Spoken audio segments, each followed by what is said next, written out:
everyone. Wave. Hello. Good evening. Good morning. Wherever you are in the world. Welcome to Revenge of the Gith, episode 13. Um, it's gonna be a ride today, fam. So we're just gonna jump into it. We're gonna do like we normally do. Just jump into our introduction, starting with our dungeon master with a wonderful question he has to give to us to answer about our characters or by our characters. In that regard. So Rob, just go ahead and start us off, fam. Yeah, hi everyone. I'm Robert the GM. Rob, we rolling on Twitter. I'll be your GM, whatever, really, for this evening. Honestly, I think I want to kind of jump into it, so we're gonna skip the question tonight because we got some stuff. Okay. Yeah, no, Alright. it's one of those episodes we're just going right into Just it gonna go right after into it. intros. Okay. Alright. Uh, Hello, everyone. I'm Montana. I play Throck the Unsatisfied, Crocodilian, Lizard Folk, Circle of the Moon Druid. Yeah, gonna be a tough one today. Hello everyone, I'm Robin, and I play Proserpina, the Tiefling Arcane Archer, and yep, I think we're all in for something fun today. Hi guys, I'm Hope. I play Chatter, the Firbolg Circle of the Shepherd Druid, and yeah, this is gonna be, have your tissues ready. And your alcohol if you are over 21 in America. Or 19 everywhere else. I was gonna say only if you're 21-year-old or older in America. It doesn't matter anywhere else if you're legal to drink. Just only there. Well, no, it's 18 or 19 in most other countries. No, yeah. Oh, I'm sorry. It Well, actually. Okay, sorry. I interrupted everyone. That's me next then, right? Mhm. Hi, I'm Ember the Forged King. I'm playing Alexander Bogmar, Oath of Conquest / Warlock Paladin. And I am Obadiah, playing Hong Huzi, half drow warden extraordinaire. And if I catch any of you drinking in front of me, I'm taking your hands. That's happening. Hey everyone, my name is Val. This is my channel. I bring to you our very sad half-drow girl today who made a very terrible decision, important decision. I got my Cliff Bar, I got my tissues, I got my whiskey, I got my Gatorade. Let's go. Like, I'm not getting up. Rob, take us away. Real quick, in case there's anything that the people viewing at home want to do to affect the game, how could they do that? Aw, man, sorry. So, hey guys, you can affect the game with your bits, subs, and donations. With every 100 biddies, you can give us a reroll / luck point, which it's effectively the same thing. To anyone you see here on camera, DM included. When it comes to subscriptions or gifting subscriptions, you can give us not ones or not 20s.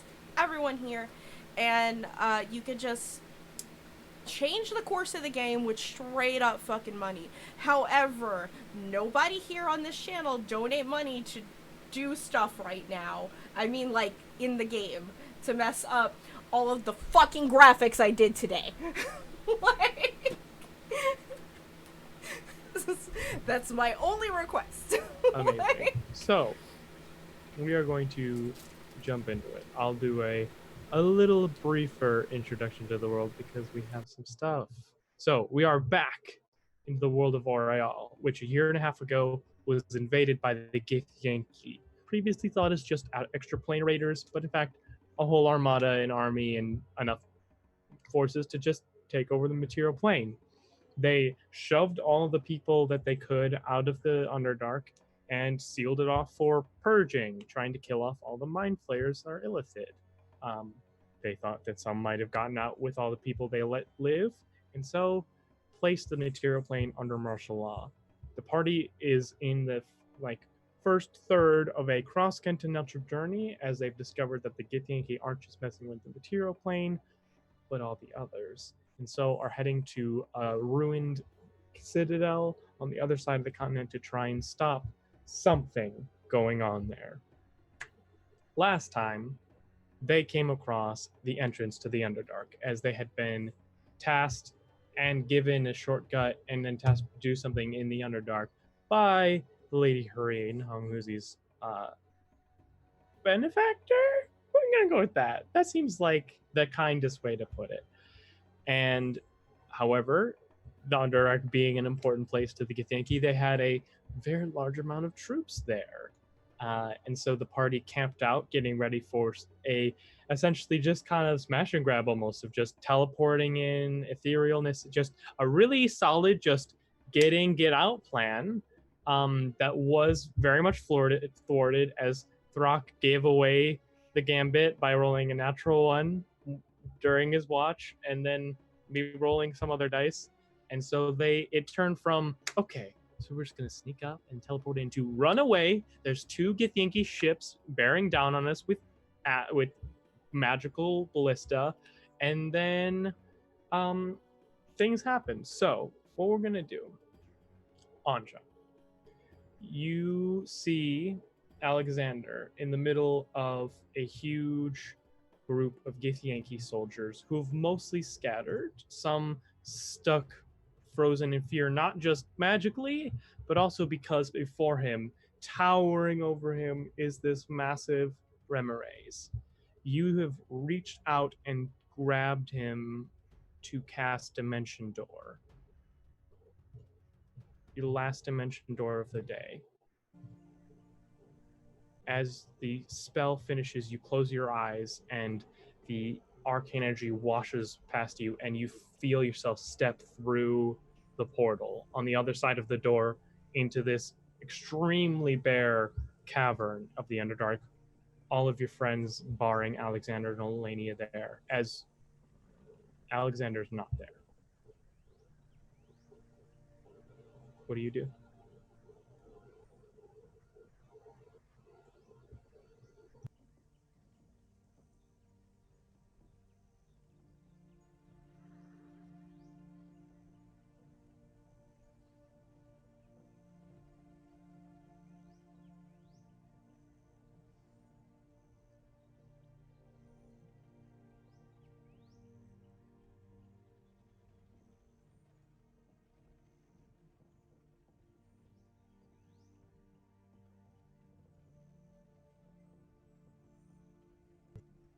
So, Alexander, on the other side of this door, as the action was spent to cast the spell, you've already leapt inside the maw of the Remeraze. Stop.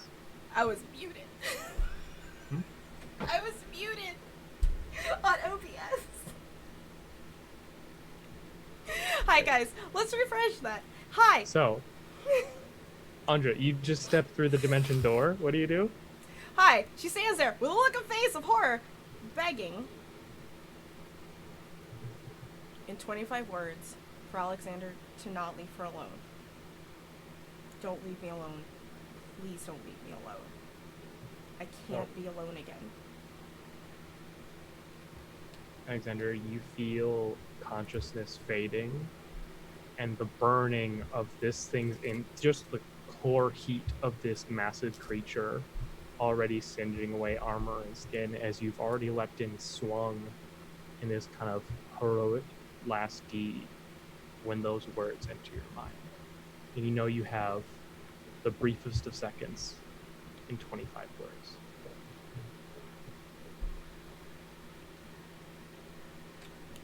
All he'll say is, "I love you," and you are alone. You won't be alone, and that's all. That's all they get. Or beach mist. And haste drops. As the rest of you, Proserpina, Honghuzi, Chatter, and Throck, you see a very distressed Anja step through a dimension door and seems cast a spell, sending spell. You've seen her do it almost dozens of times at this point, and then drop to the ground as haste seems to end on her prematurely. Anja. Hmm? And Chatter sort of like steps towards her. What's wrong? He didn't come with me. What? What do you mean? What? He didn't. He chose to stay. I think Alex is dead. Which one was? We're down 2. Why are we down 2?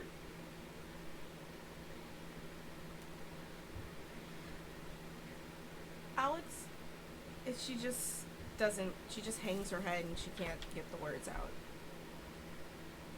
She just says that she's sorry. Is there? No, there wouldn't. No, you're smart. If there's not, we gotta move. If we gotta move. If they open that door up, we can't. We gotta move. Throck actually goes underneath. He goes into the ground. Yeah, you're still an earth elemental. Yeah, and he heads outside. Through Tremor Sense, you currently can sense a few humanoid-sized creatures, and you can sense a massive form that is also mostly underground. The whole squad. Can I cast guidance on him before he disappears back underground? Sure. Like, Chatter hears him, like, start to rumble and start to melt back into the earth, and he turns around and just touches him and casts guidance. So you have a D4 if you make a skill check here. What would you do sensing that? Throck? He's trying to find Elenia, so he's probably going to try and go around the big creature, kind of thinking that Elenia is probably going to try and get away from it, and then just like pop up like on the other side of it, probably like a good 20 feet away. Why don't you roll a perception check and add that guidance?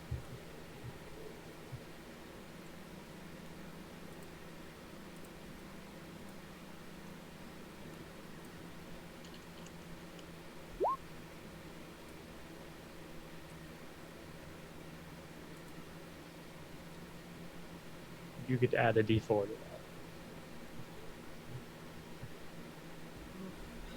You also have 3 nat 20s. I'd like to point that out to you.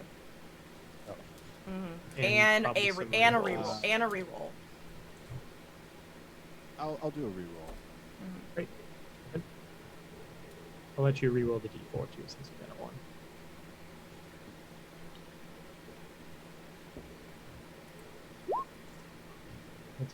We'll take the 9. You surface. You see the Astral Brigs, which had been chasing you all at a safe. Well, one of the Astral Brigs, the other one, like barely still floating. The front half of it essentially dissolved from a black hole that was on it. You see other Astral Brig very low to the ground. You see Githyanki teleporting up, Misty stepping onto like a rope ladder that's been descended down. And others, Misty stepping up the watchtowers in a very practiced kind of like almost fire drill fashion. And you see this massive Remoraz, this huge chitinous bug-like monstrosity. You can feel even from like this distance away the heat it exudes from its body functioning. It's massive. It's on it like it doesn't have the wingspan, but it's like the size of the red dragon torso. Like it's huge. Okay. Yeah. And So you he's- don't even see Elaine. You see with a 9 what you might think are his tracks, but that is Okay. Then I guess Throck's gonna go back underneath and then head back to the group. as the Remoraz tries to catch stragglers of the Githyanki forces, descend back down and return. Throck just comes up and just like kind of keeps looking at you guys. And, I guess starts walking ahead in the cave. What did you see? Throck, what's going on? He just shakes his like his Earth's elemental head. Just no?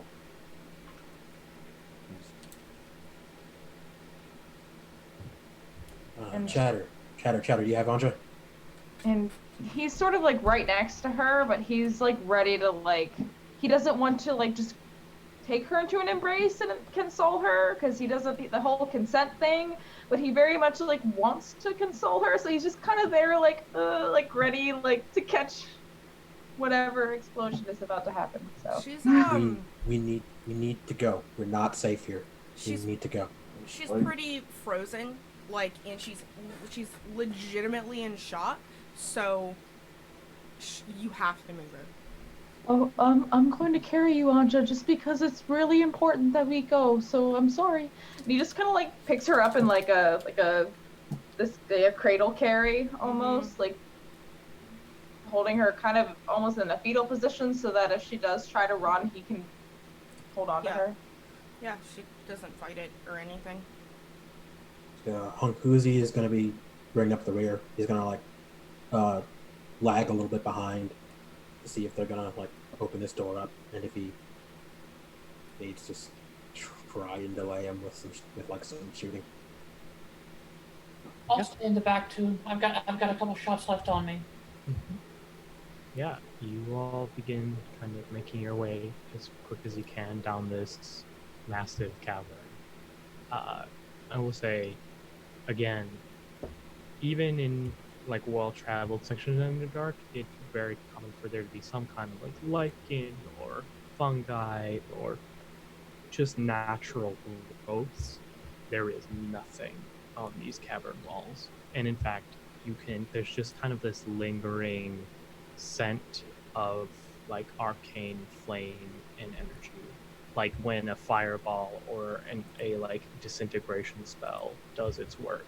There's kind of this lingering smell that kind of hangs in the air as you delve deeper and deeper and deeper. You start to exit just the solid tunnel section. You start to hop between cavern, following the map that Honolulu was given, although not having the instructions and guide that Alexander was to different Underdark life. You continue waiting for Githyanki forces to catch up or anything, but there is nothing but silence and this smell to keep you company as you descend into the Underdark.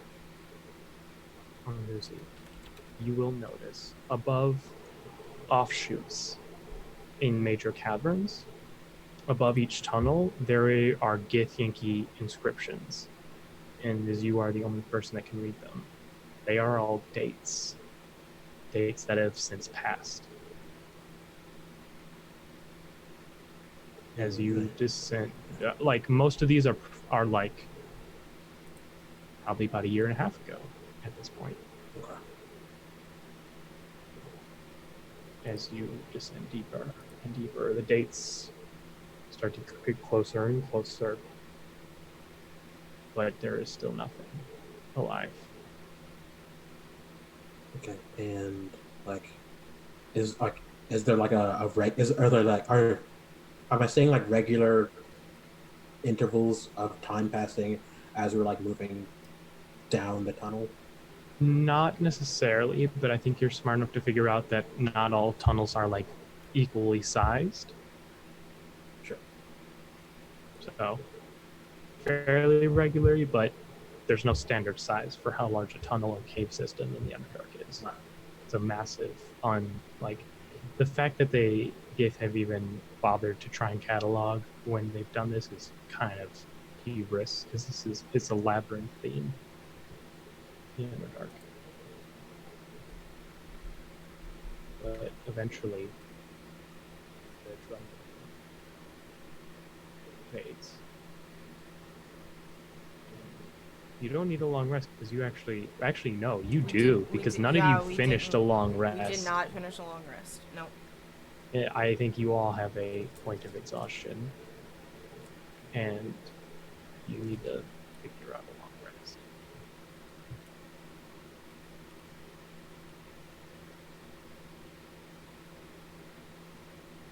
So you all do as you enter. Say you enter like a fairly large cavern, kind of like 80 foot cross on either side has 3 kind of tunnels exiting. You know the one you're supposed to go down Hanghuzi. Still only about a year out the dates are. You know Hanghuzi that to get to where you need to go, it'll probably be about 2 or 3 days of solid travel. Standard arcs, huge. And then you'll be there. And yeah, other than a small kind of brook that exits from one crack in the wall and goes into another, there's nothing. This room.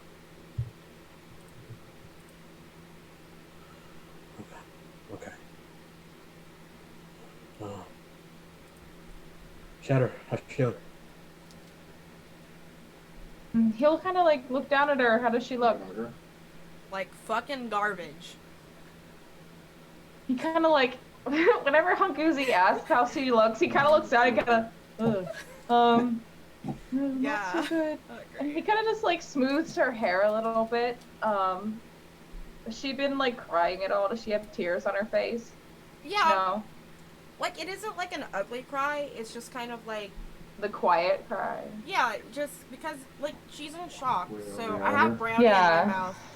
So You're it's just- good. It's Oh, no, just he's the, up. it's just the natural like moisture of being sad on her face. Yeah, he'll kind of like gently like wipe away whatever moisture has gotten on her face and smooth her hair a little bit. And I think we all could use a good rest.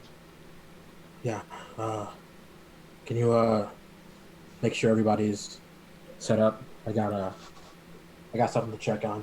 And then I'll be- Yeah. And yeah, and with that, he starts like moving up to like go see Throt because Eleni hasn't exactly shown up.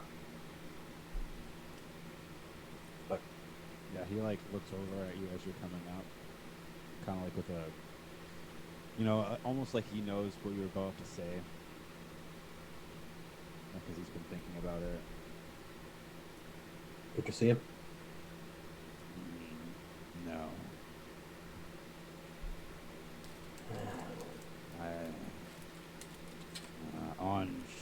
She can talk to people, right? Send them messages. Once she's rested up, yeah. Hopefully he's not too hurt and can get away. They look like they were going back to their shed when I left them. I heard a lot of noise outside. What if you didn't see him, would there? A creature, like a tower.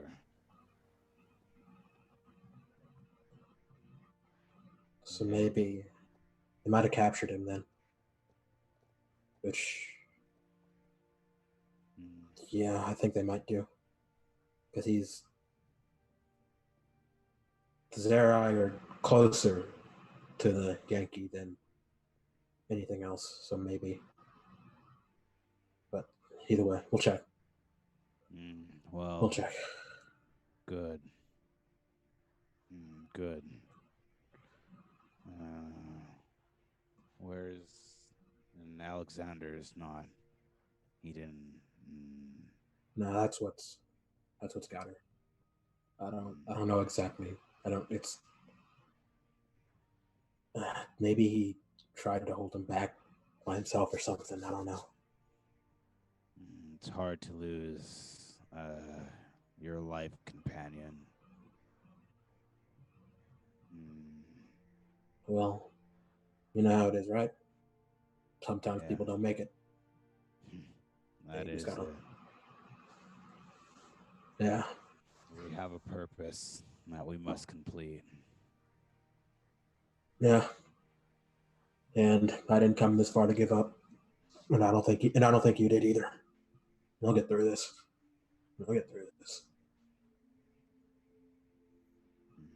Throck just kind of sits down and just kind of lays down. All right. I'll tell everybody where you are. We're gonna be I'll show you which tunnel we're heading into later.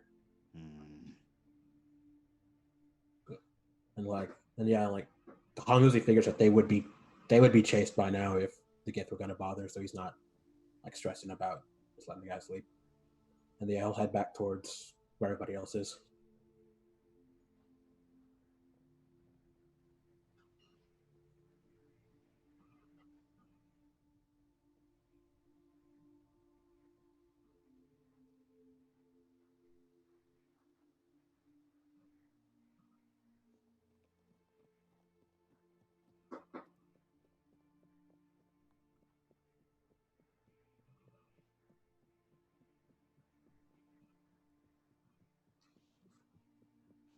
So, oh, sorry.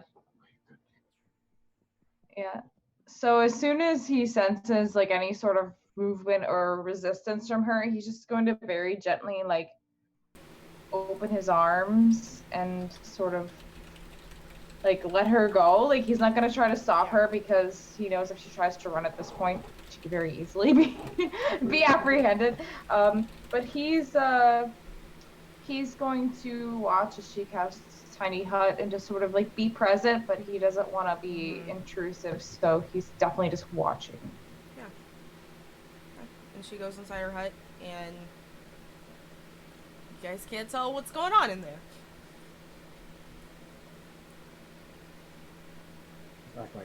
I imagine this probably like happened before Hong Huzi got back. So like, yeah, when he gets back, like she's not there. What? Where? I mean, the dome is there. Remember, because like Oh, yeah. there's still like a visible dome. That's how we were found. Like, Whoa. yeah. So can Chatter get a feel for if Anja wants to be left alone? Like, can he sense that from her? Because he doesn't want to be like. Anja, do you think it would require an insight check? All it's gonna require is to try to go inside the hut. Probably not. Probably you could tell. Yeah. Okay. Can sound be heard from inside the tiny hut? I always forget. Nope.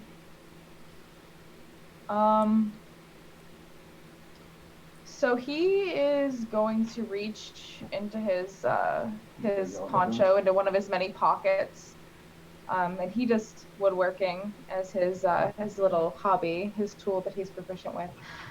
So he's just going to take a tiny possum that he whittled out of wood like a long time ago, probably because of Tulip. Tulip is also dead!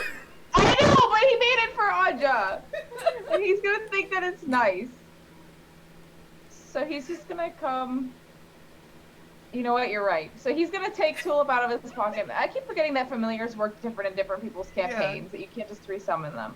So he's gonna see the possum and kind of like shake his head and like put it back into the pocket. And then he's gonna find a spider instead, like a little wooden spider, and he's gonna take that and just place it outside of the hut, like right outside the door. He knows he can't open the door and shouldn't open the door, but he's gonna put it right there with a little nuggie of the special herb, like right next to it. Like on top, like the spider's carrying like a little nuggie of the herb. And then walk away.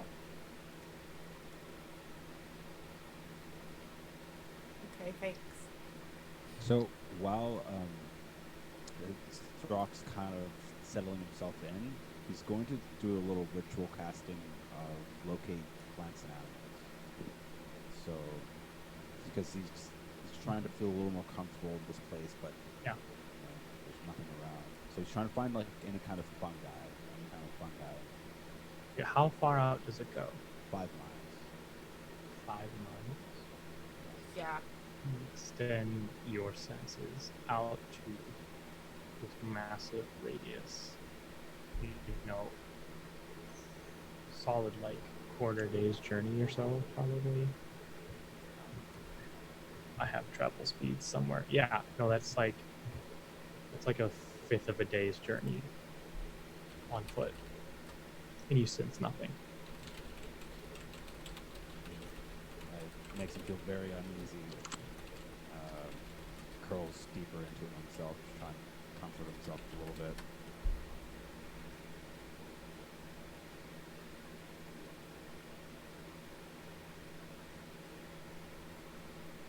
anything else outside the bubble? Or do you see what's going on inside? Okay.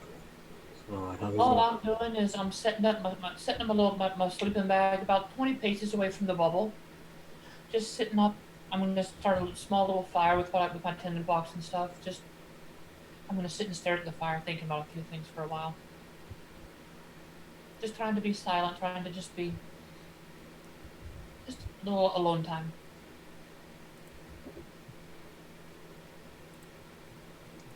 Would you set up a watch at all, or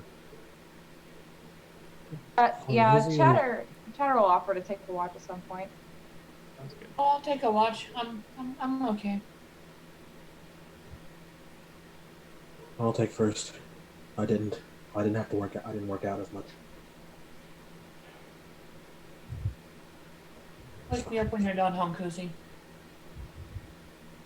Yeah. And Proserpina, if you could wake me up at the end of yours, please. I got you. Don't worry about it. Thanks. And he'll like curl up a couple of feet outside of the tent and just kind of be nearby. So we kind of shift our focus inside the bubble. You see a little spider sitting, and then Chatter not far away. What are you doing? She is gonna take off her armor that was over her nightgown. Drink some water. Change out of her gown and into just like more of like a trouser like paneling set that she would keep for like fancy. And go to sleep. Or just cry until she goes to sleep. Until she has spell slots to do things. Yeah. So you all eventually try to, after some restlessness, some crying, make your way to sleep. You set up watches, waiting for a sign of life. Anything? There's nothing catches your eyes or your ears. It's just that same smell. As the night finishes, and you all complete a long rest. The bubble dissipates after the 8 hours. She'll wake up before it kind of dissipates, just as she prepares her spells. Like out of like a ritual, like it's just habit. Like she wakes up, she prepares everything. The first thing she's gonna do is scry on Alexander in a fail attempt, I'm assuming. Focus in on your scrying apparatus that was given to you by your aunt. And nothing happens. And then she's gonna send to Alex's mom. Roll d20 on a natural one and we'll go through. She's A back d20, on right? another plane. Yeah. Alright. Come on in, Anja. Just a d20, right? Mhm. Okay. Just needed roll anything but a natural one. God, Jesus Christ, Dice, I swear to God. Thank you. Like, What do you send? what's her name again? Like, out of characterly? What's Ember? Sorry. You just won't because I can't. My brain is shut off. He doesn't know his own mom's name. He doesn't know his Your mom's name. This shouldn't be that hard a Is it question. Anja? Oh, It's Sally. oh, I know it. I'm just, my brain is shut off. It's at okay. the moment. Okay. She's just gonna start it like she starts all of her sendings. Hi. Alexander's mom. It's Anja. Alexander is dead. I'm sorry.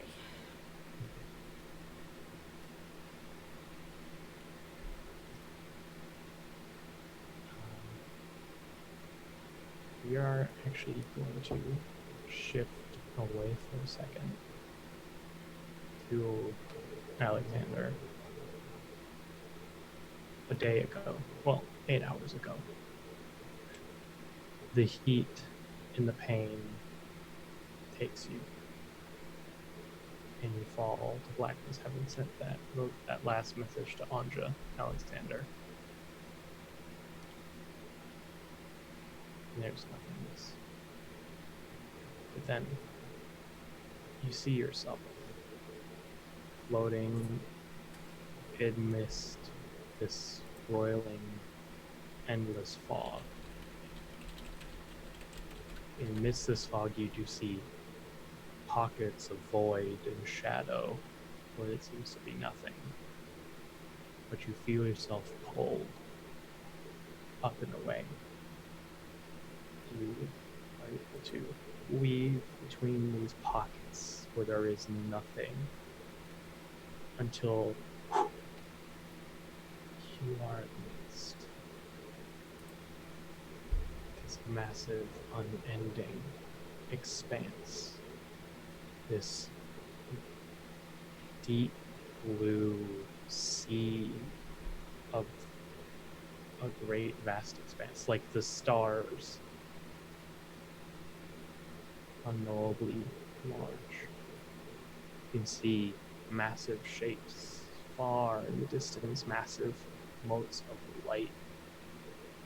This almost current of winds as you ascend from the ethereal to the astral, preparing to make your way to your soul's final destination. What are you thinking this moment? So his life has been nearly constant battle, so he's thinking to himself, he's like, this isn't the worst thing I've ever been in. Doesn't hurt.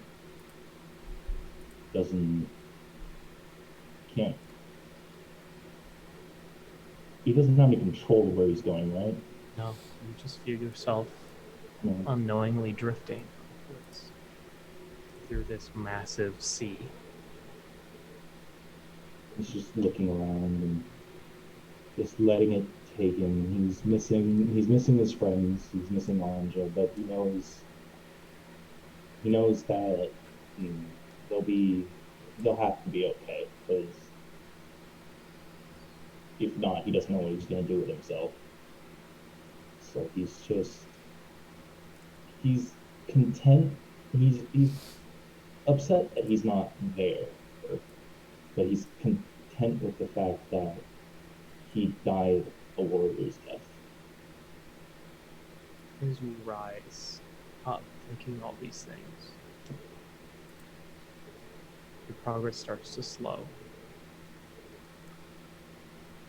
And slow until it stops. And you hang there in the vastness of the astral sea, the astral plane. Nothing seems to happen.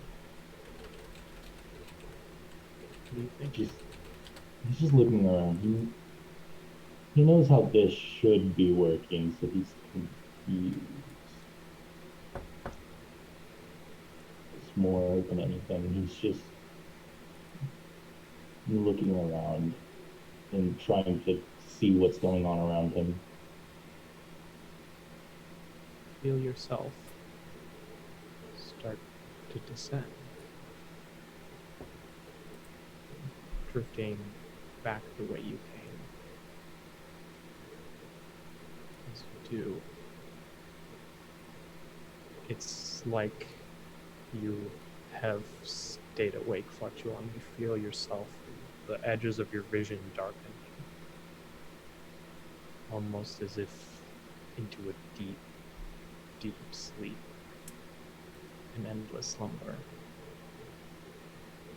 And as you see the edge of the astral plane, this final place you had to go through, where you reunited. You just hear a voice into your mind. Well, looks like you're done dreaming. I think it's about time you help me get awake. Oh, As you send that sending spell, Lancha, you hear the response back. That's... He should be here. Why? Why isn't he here? I didn't use Wow. my full 25 words. I stopped at 11. I scried. He's definitely not here either.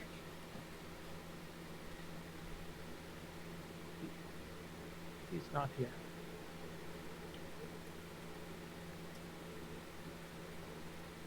I don't know.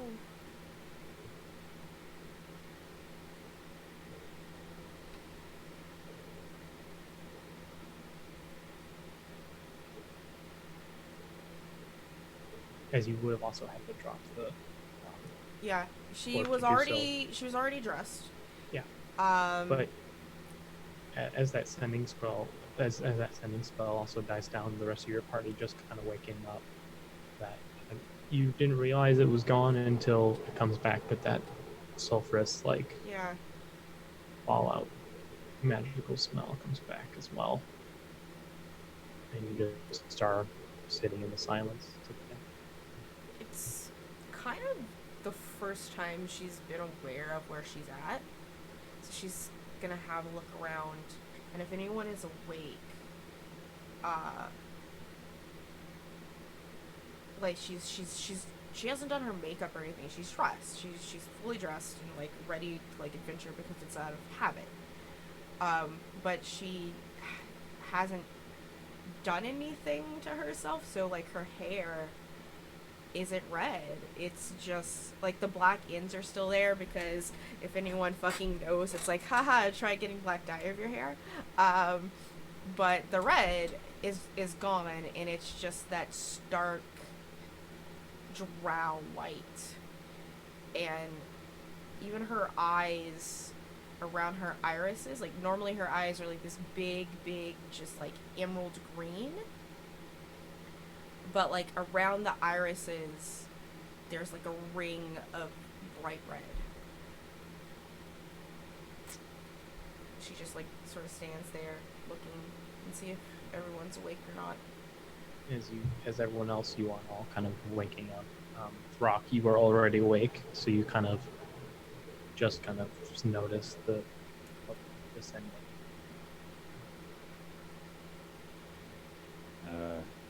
Hey. Orange. How are you? I'm bad.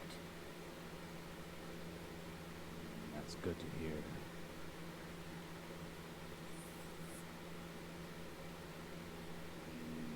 Something's bothering you. She's gonna look at Throck. I'm really sorry, Throck. I chose Alex over Elenia. But Alex chose not to come back.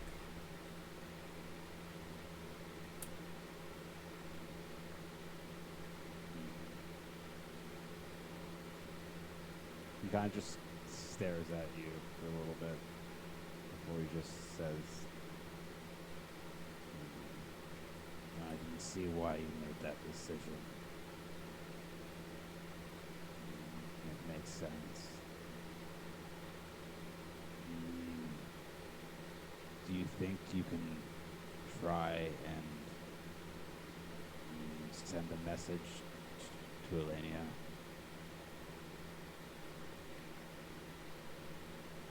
Do you want me to check first to see if there's anyone to send a message to?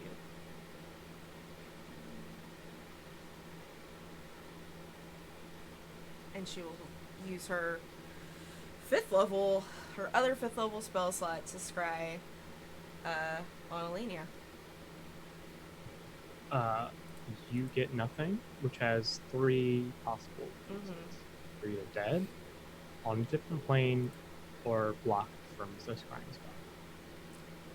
So, as a wizard, can I make an Arcana check to see if I can at least figure out a Make closer an Arcana check? yeah, the possibility. High DC. Yep. Let's do this, Mama. Come on. No. Mm-mm. You can't tell. I'm just gonna shake my head. I can't find them.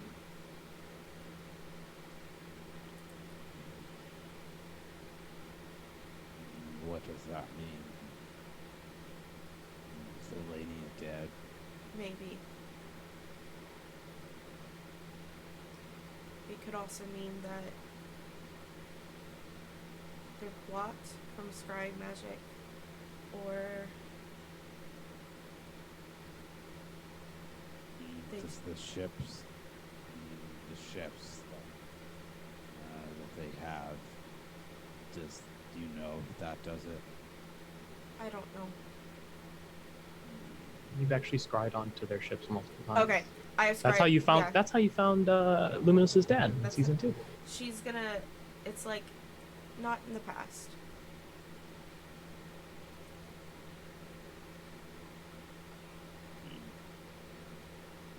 Thank you. And kind of just walks away.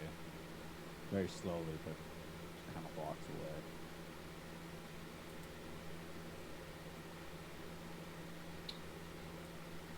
So Konguzi's gonna finish getting his armor on. He's gonna look between them, and he's gonna look at Anja. And like, I don't know if she notices anything, but like he seems for like it takes him a few seconds because it seems because like he's looking at her and it seems for a minute like he is somewhere else.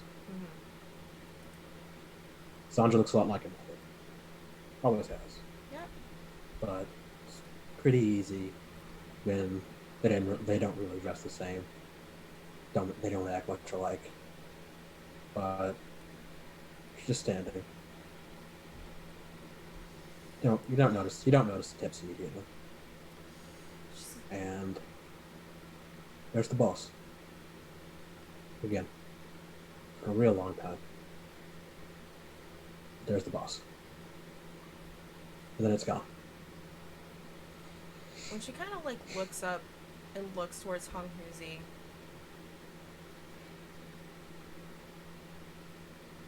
like a glint of recognition kind of like passes through her eyes, and you notice this because she is looking directly at you.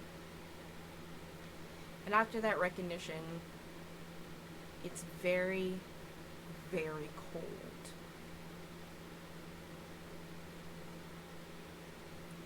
And then it just kind of switchbacks to the haze as she just turns to look away from you.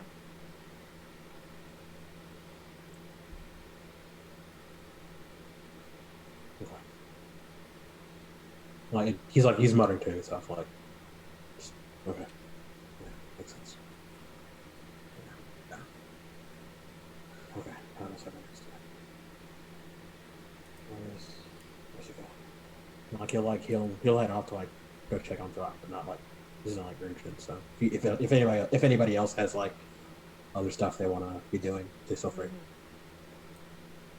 What are the other two doing? Proserpina, Shadow?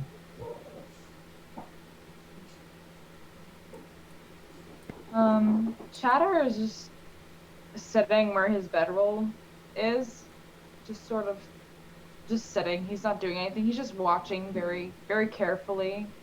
But the empathy and the hurt and the pain is very clear on his face.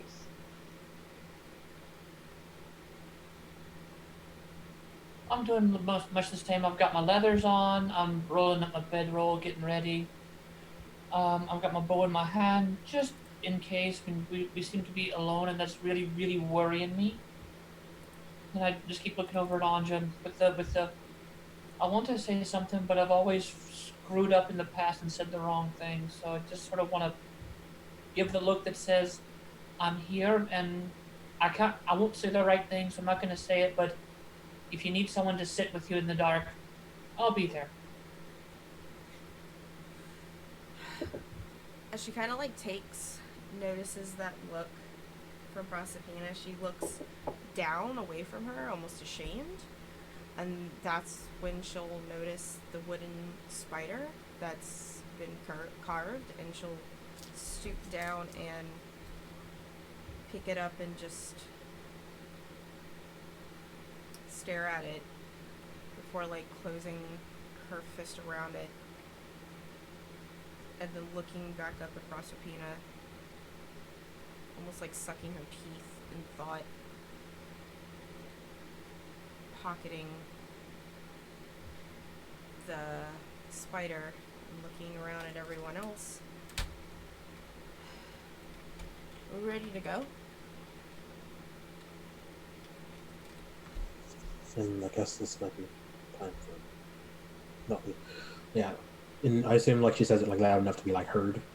Mm-hmm. Yeah. Yeah. I know which tunnel we need to be going through. We are here for you, after all. Lead the way. Yeah. Heads up. I don't know if we're gonna be running into Gith in here.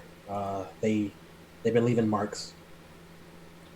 I guess to tell when they cleared the caves.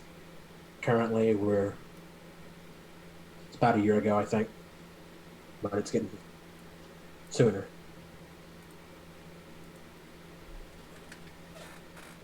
Okay. You all begin to descend deeper into the Underdark. After a bit, you are past where you'll locate plants and animals once long. 10 months away. 8 months away. 6 months away. 4 months away. You travel, as far as you can tell, without a sun the entire day, without encountering another living thing. There is nothing but silence and the stagnant air to keep you company. Everything's dead. That's freezing, Throck. I searched. I just trying to find any creatures, animals, plants. Nothing. Guess that means they were thorough. They kill everything. If going by what they say, the goal was Millithids, mind flayers. But there's a whole lot that lives down that's supposed to be living down here. That wasn't that. So it doesn't look like they were discriminating much. They seem like the worst. And that's why they gotta fucking go. I'm starting to understand that.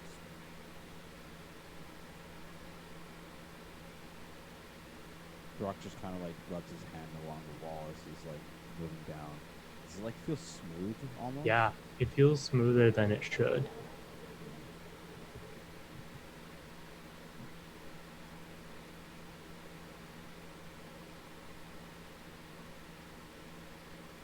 As you continue your way down, there's some scenes you think of, but yeah. I guess Throck will actually ask people to stop for a little bit, and we're just going to try and do a ritual cast again. At what point in the day, like in your journey, like Probably like in the later part of the day. We like did like, because I knew there was like a good fifth of our travel that didn't have it, and then just continued on. you cast Detect Plants and Animals towards the end of the day, after you've traveled like a good 24-ish miles deeper underground, and on the very edge of your senses, you detect 3 plants. You detect a small cluster of 3 mushrooms. They didn't kill everything. Another 5 miles, I sense mushrooms. Be ironic. We got eaten by- Maybe they can help us. They're usually pretty helpful.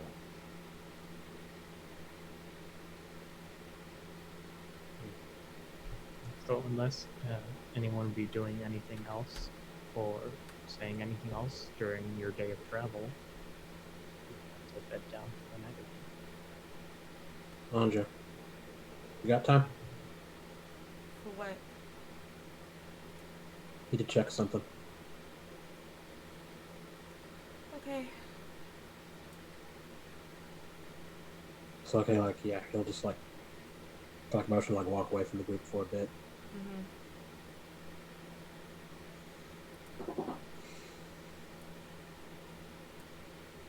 Okay.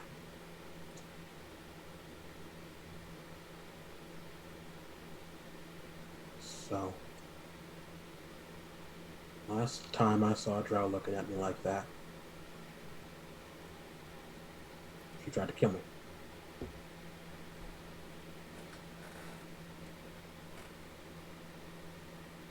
I do not intend to kill you.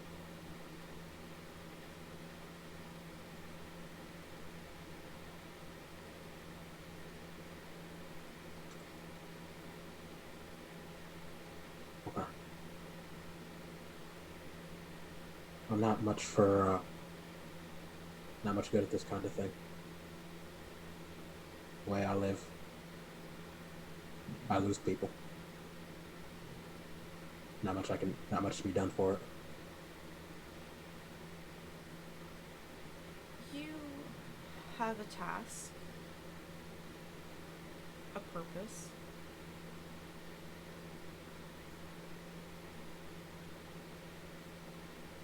And the least that I can do for my own benefit is to make sure you accomplish that task.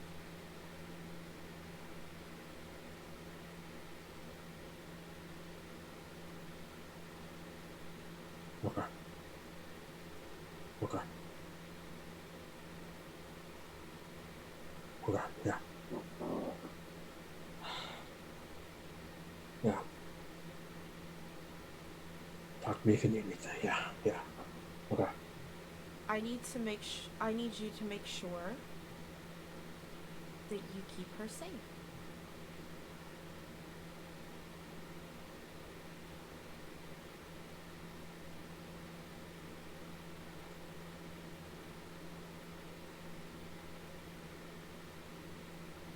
That's all I need from you.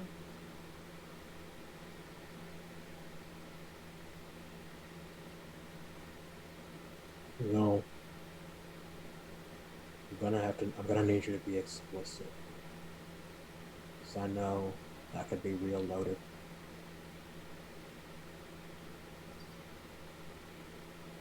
The person that you're tasked to keep safe. They're speaking in Underdark. I would like to point this out. Straight up, Undercommon, she is straight up talking to you in Undercommon, yeah. And she's gonna, her eyes, she won't move her head, but her eyes look into Proserpina's direction. I just need you to keep her safe, and I'm here to help you with that. It's now my purpose.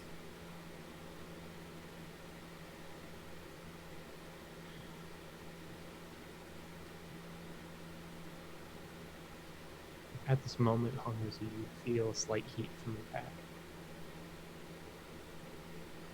The back. Or Your the back. pack. Your pack. And what? And you see him about to about to go okay, yeah. give me it, and it seems like taken out, completely like taken out of the mood. That like when he Mhm. says like give me a second, he says it in Elvish. Okay. Like it's fuck. And like yeah, I like digs down like to like As see what that is. the package of instructions, like the directions you were given by the lady, you see what appears to be a timed release of alchemical solutions. As you see another like the back of the map fill with undercommon writing. Okay, yeah, and then and is it like more directions, like details on? It says. So first of all, you are not addressed by name. It is an Elvish word that would be essentially like dunce, like disappointing pupil. At this point, if you've not thoroughly failed me, you should be nearing the estate. It is at this point I shall inform you what you are charged with retrieving. The items themselves are of minor significance, and therefore you may bring them in whatever condition you are. And there is a legitimate like pause, like set space capable of bringing them in. Do I I see charge this? you. He's Would you read it in a way to like stop Andra from being able to see it? Because that would he's be not reading it aloud, but he wasn't thinking like to try and conceal this. great. So you can read this. You are charged with the retrieval of 11 seals from the Order of the Wilted Rose, taken by force from their holders, as well as, and then there is just a drawing of a traditional drow wedding band. Do not fail me again. And there's no signature.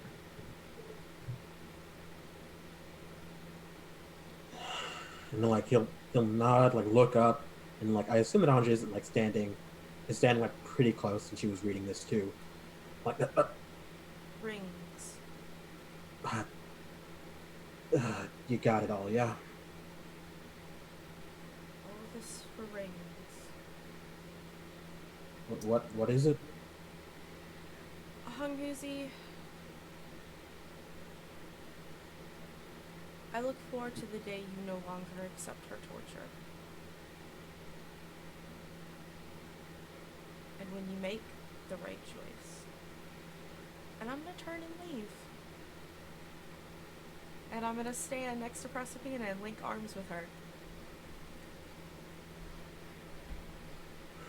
He's gonna he doesn't move to fall. He doesn't move to follow her. He just watches her go. Then like he sees her roll it up, like put it back about where it was in his pack. And then he'll just like hike back up like the rest of his gear, like get it settled. And just wait to like keep moving forward. Great. As the day of travel comes to a close, is there anything else you all would like to do? Tiny hut.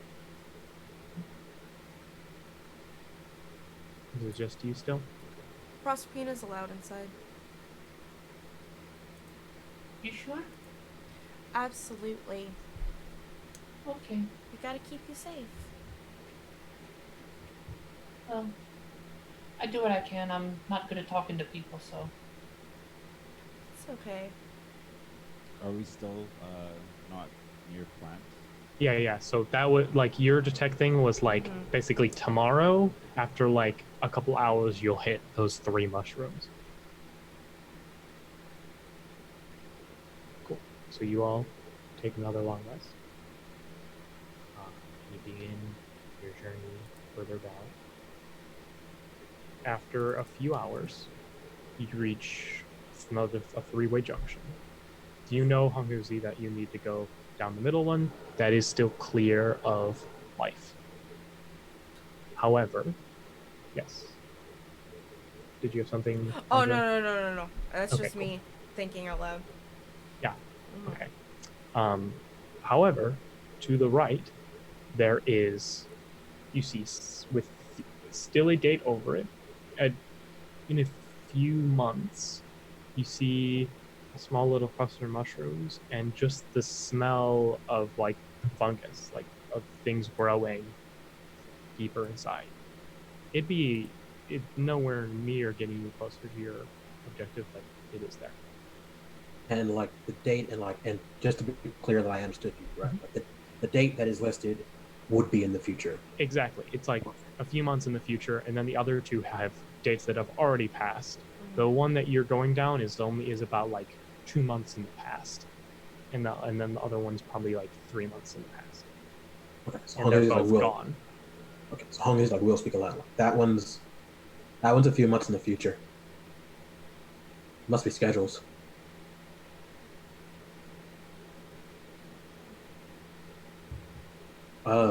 For like what? Clearing it must be like it's that's got to be what happens. Once it's time, they go in and they clear it, everything.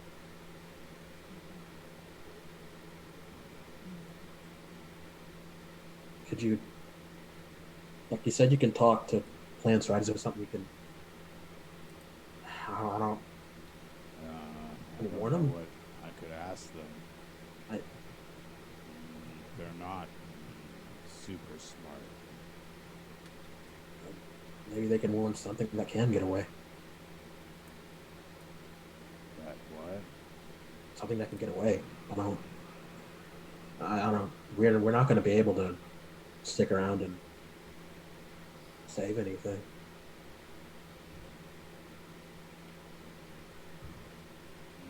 Unless we kill all of them, I don't think we can stop them. Or And this isn't our way. Like he motions his head towards the one, the middle one that's cleared. And I don't know. I didn't grow up here. I don't know where that is. I don't know where that goes. The map would provide no insight otherwise as well. ask. I don't. Mushrooms don't travel though.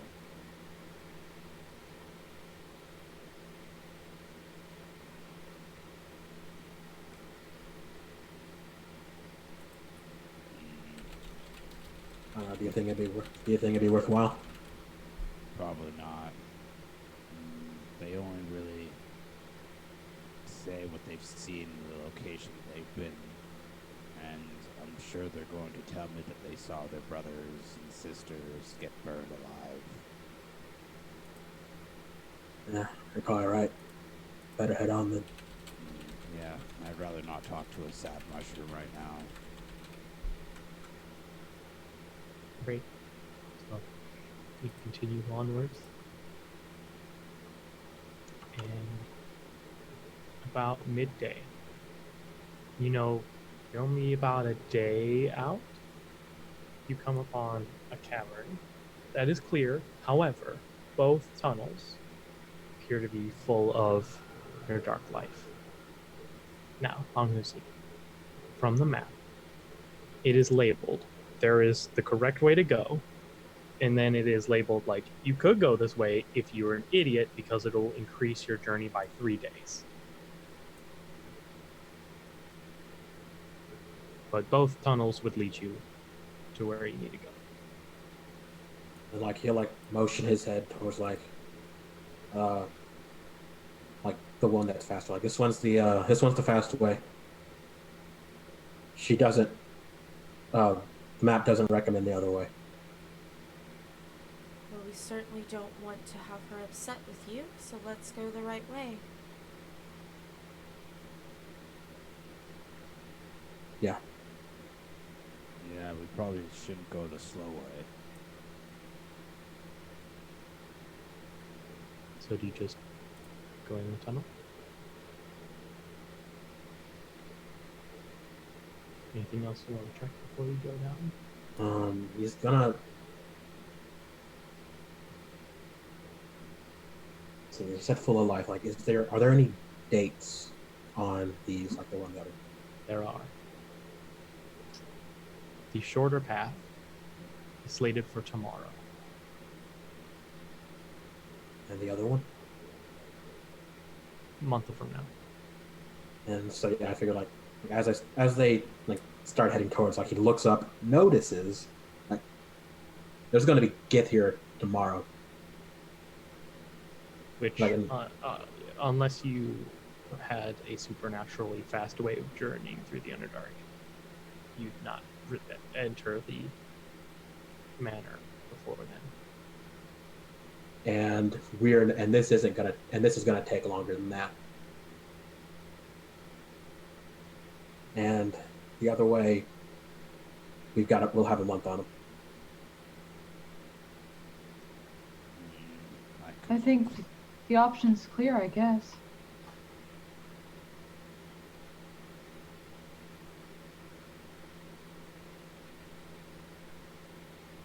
I can also close the entrance.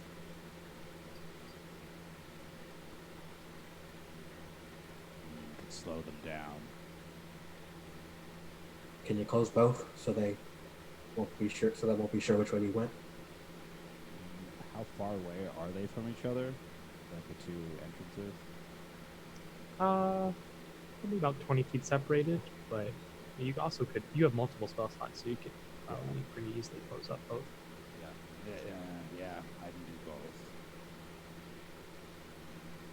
both. Okay. If he closes up both, anybody object to taking the fast way?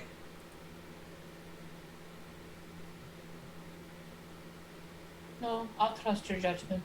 You know this better than me. Yeah. Okay.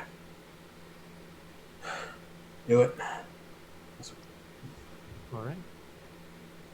So, Rock, you close the longer path. Yes. Using transmute rock. Great. Yeah. I mean, you're a druid. I figured like you can do that for sure. So yeah, you close up the longer path, and then as you all enter, and the scent of it doesn't smell great. Like, it's the scent of like fungus growing, so it's not like the most pleasant of smells, but compared to the like dead smell you've been smelling for the past 2 days, anything's almost a welcome change. You close up that tunnel behind you, as it's not super heavily grown here, as if maybe some splash stuff kind of cut down the growth here, but yeah, this tunnel is full of fungal life. Y'all, now you all had a guide towards what to avoid in the Underdark, but that is no longer with you all. So who's going to lead the way and make the survival check to try and kind of just through your gut, I guess, keep the party safe? I will say it will be a disadvantage, but someone can assist to make it just a normal check, since this is, the two half drow have like heard stories probably about the Underdark, but not about like. Yeah, I was born and raised on the surface. Right. So Chatter's very good at survival, so we So should you- assist Chatter. You might either so basically, whoever's not helping with doing it or helping with survival will then make perception checks. So is anybody going to assist Chatter, or is Chatter going to do it at disadvantage? I'll assist. Okay, great. So Chatter, make a just straight survival check, and then 3 of you make perception checks as you begin your descent into the Underdark. Very nice. The alive Underdark.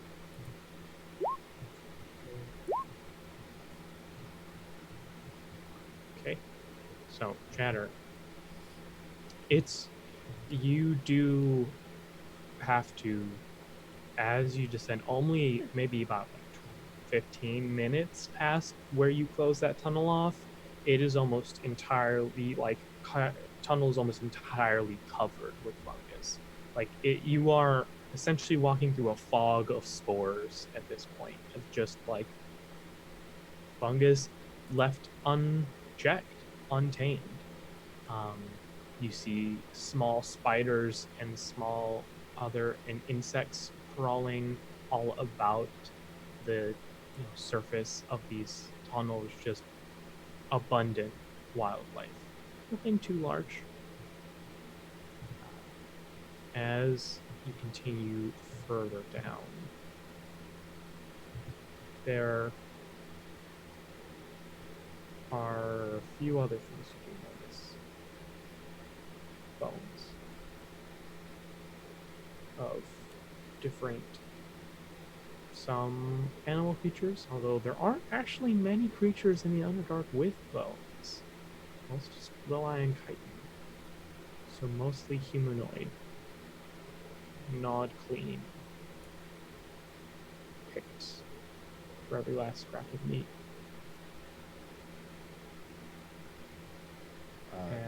Can I make a nature check on the humanoid Please. bones? Bones? Humanoid bone. Chatter's gonna see Throck looking and be like, I don't think you want to know, Throck. What are you trying to tell how they kind of met their maker, or what they are? Like what They kind are. What kind of Yeah. creatures? So you do see a few Gith skulls. So because Githyanki have the kind of like more they're kind of almost are ovoid skull shapes. So you do see a few of those. You do see then just a lot of just humanoid. You see a lot of the kind of slightly more elongated, thinner bones that you would associate with drow or elves. You also see a like what looks like a very compact spine that you might associate with like a Duergar or a deep gnome. And you also see lots of scraps of now dead chitin.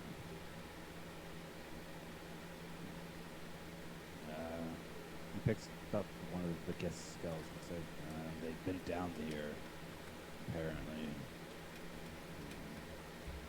Whatever killed these creatures.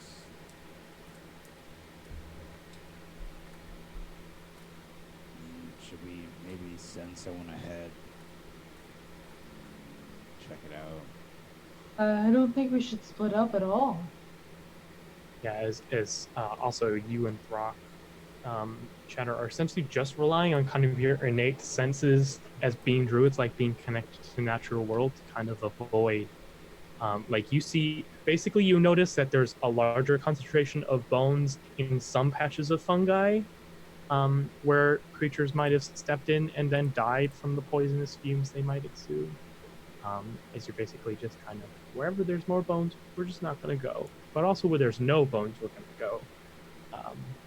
And you do notice that they're not all around clusters of fungi. It looks like there might be just like things feeding as well. But for the most part, it looks like everything's like that.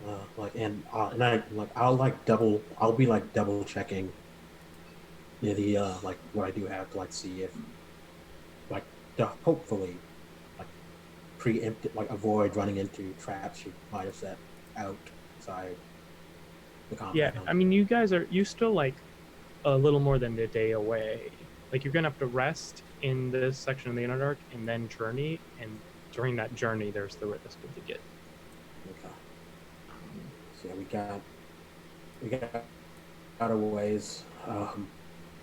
Don't know what got these, except for maybe a fight. We're still a ways out before we're going to be seeing any of her traps. As you start to enter a larger chamber, the people not, making sure you don't step into exceptionally poisonous natural wildlife. Even on your rolls, you notice that the fungi in the tunnel you need to move in are swaying a little bit in unison, kind of shaking off spores in kind of a uniform fashion. And they are much larger than most of the other that you've seen. I tap Shatter on. Uh, Anja, you've encountered these creatures before in the campaign, and you definitely would know of them. These are almost certainly myconid. What are those? Myconid are semi-intelligent fungus. Oh. So these would essentially be what these would be are if they are disturbed, they will send out basically like a call to like, hey, something's here. They're like the nervous system of the myconid colony. Yeah, because like essentially the first time we went into that Underdark area to get food and stuff, they were there.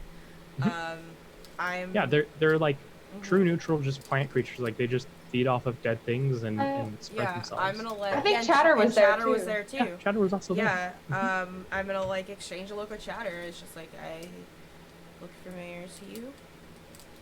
Oh yeah, I remember these guys. They're pretty peaceful if I remember right. So if we don't bother anything and mind our own business, we should be just fine. I'm gonna look over at Throck, knowing that he can talk to plants. Could you just let them You know? also do know that they have a way of like some of their spores can just let you speak telepathically with them. Yeah, I'm gonna look at Throck, and could you just let them know that we're not here to hurt them? Yeah, I can do that. It'll be a real pain in our butts if they think otherwise. Okay, I cast speak with plant. As you cast it, you hear a cacophony of just like, hey, oh, hi, yes, okay, hi, yeah, okay, oh, yes, okay. Just like a chorus of voices from this fungus in front of you, just like talking to each other.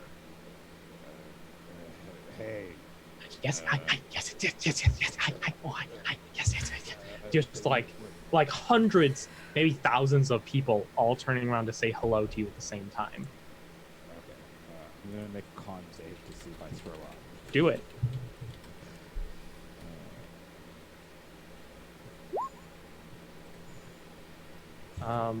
Do crocodiles even throw up?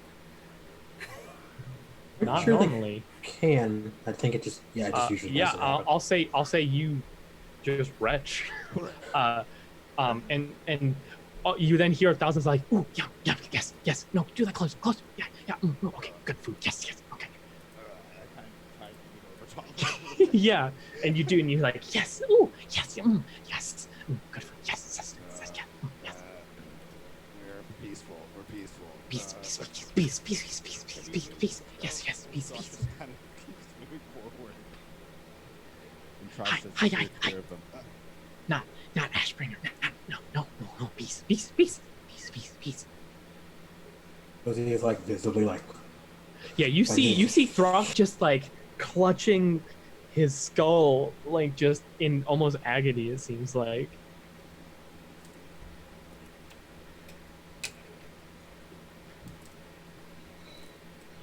But yeah, you see as you kind of approach as well, you see the fungus, like it is a like wall of fungi essentially. Cut apart and create a path. Do not step. No, don't step. Here, one more. Don't step. Yeah. No. Peace. Continue to path that they make. As you enter in, this is probably one of the largest chambers you've seen in a while. You see, actually, you can see barely seen. This is slated for like a long time. It's not for a long time, because you can see why. Because it is a if this were the right part of the Underdark, a city like a drow city could probably be in here, and it is a fungal forest, like fungi of, from the size that the surface dwellers will be used to like redwood tree size fungus. You see amongst it kind of grabbing spores out of the air and sprinkling them specifically on the patches of ground that don't have like large fungus. You see spreading like hunks of meat and like decay out like farmers. Hundreds, thousands of just like human-sized fungus people. Like imagine like the Last of Us people, but all fungus, just walking around spreading food and spores out like farmers. And something that none of you thought was possible, you see towering, maybe 15 feet tall, fungal giants. Just, it's like those humanoid forms just kept growing. It's just these massive behemoths of just fungus kind of move around, and you see they kind of like reach up on top of these redwood fungi and pull the spores off and like are taking care of the larger fungus. There's probably only about 6 of them, but they are they kind of slightly shake the ground as they move. And Brock, you can hear, like, honestly at this point, make another Constitution save with disadvantage.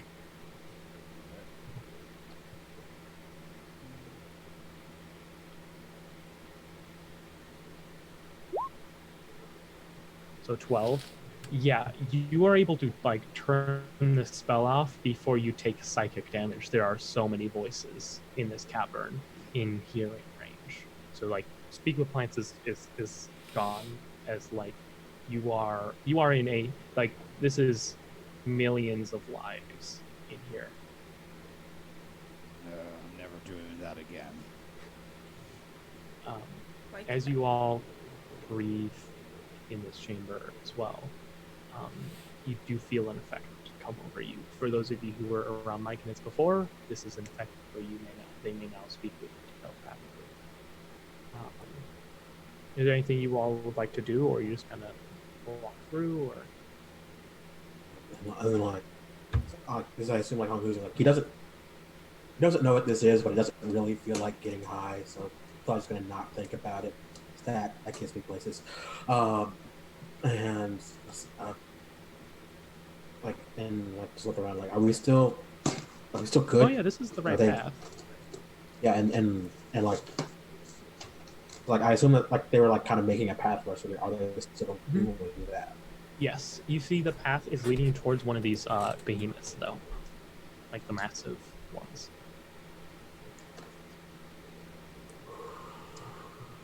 Okay, yeah.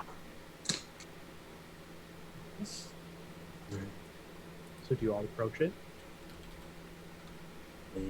Yes, I think that's what's happening. Great. Yes. You see it kind of like very like lumbering, like kind of turns to face you all, and you just kind of hear in your heads. It doesn't have like a voice necessarily. It's just kind of like words into your mind. You are not Ashbringer. No, but they're and like he'll just like, because he saw like the date for them like coming in, like he'll just like yeah, just say it, like, but we know that they're coming like in this much time. Yeah, because basically, essentially this is kind of an offshoot that you'll be back on the pirate that's going to be in one day, but like this for some reason this one cavern has been set aside. Yeah, and then the other surrounding caverns are coming like tomorrow. They're coming to, and we can't stop them. We're not strong enough. You see the massive behemoth like sags, that doesn't have an emotive face, but you can see it like just kind of slumps.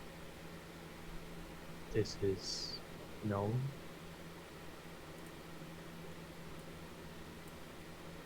Yeah, we were able to tell following your past. If you've seen them scratched into the walls, that's how they determine when they're coming. And when they come, they don't leave anything behind. You see like it nods, like that is known. immediately you see all the humanoid size, because the behemoth, like, they're too large to even like leave this cavern. Like, they could never feasibly leave this cave. The all the humanoid ones immediately stop what they're doing and just start heading towards the like 2 exits to this cave.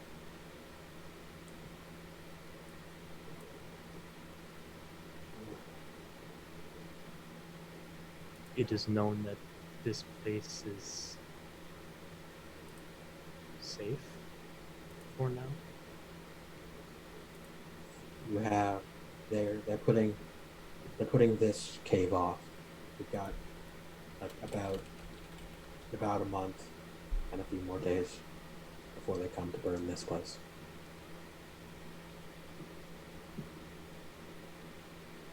Spore Heart shall be ready.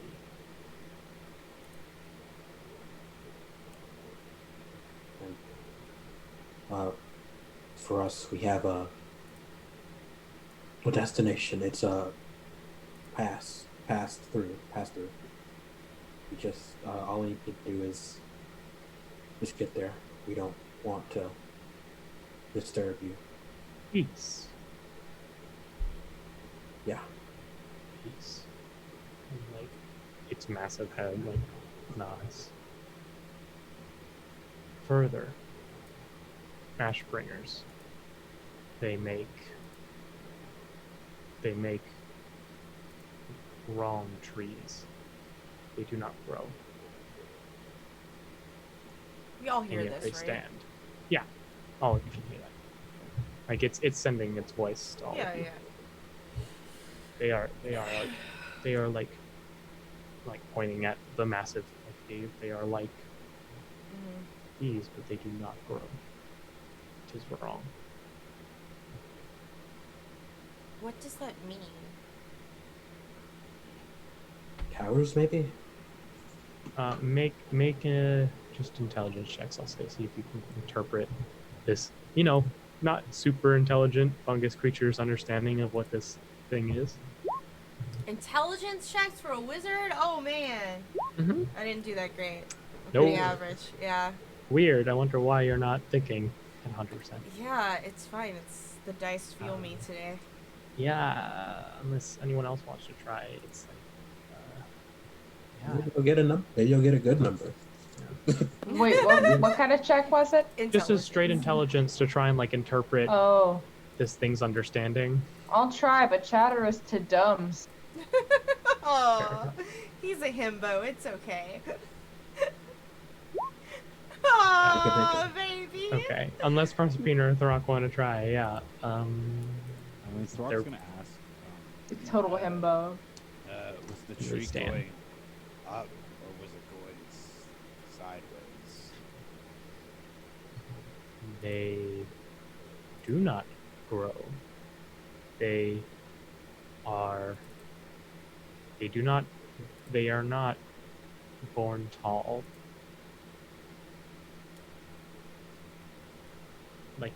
Like things should be, kind of like padding the side of one of these massive mushrooms. They are fairly larger than an ashbringer. Well, a bit larger than an ashbringer. Says, and then like just kind of like look up at this giant relative. Yeah, skill might also be a little off for this thing. You will already see these smaller myconids bringing in fungus from the outside tunnel, like just like uprooting it and like very gingerly like crowding in fungus.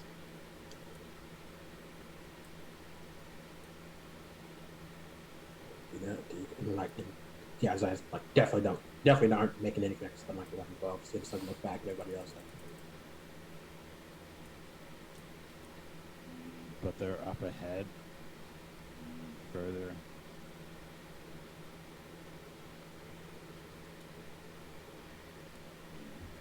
It is known.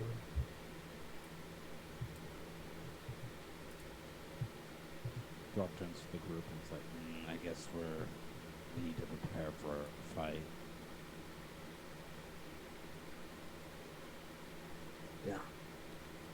Might have to.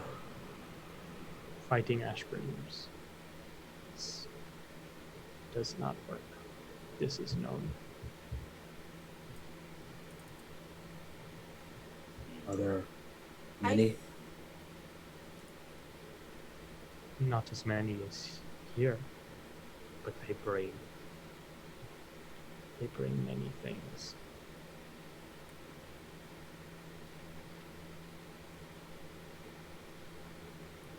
Did the trees hurt you in any way? No, they do not grow, they do not move, they do not. They are not alive. It is wrong. The Ashbringers are even able to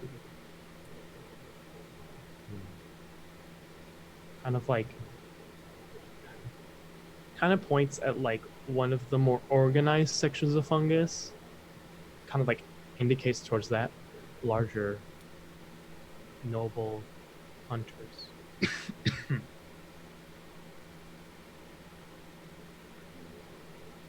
There are some that do not. There are some that will not grow the way the Ashbringers desire, but many do. So you plan on This is taking not- them yourself?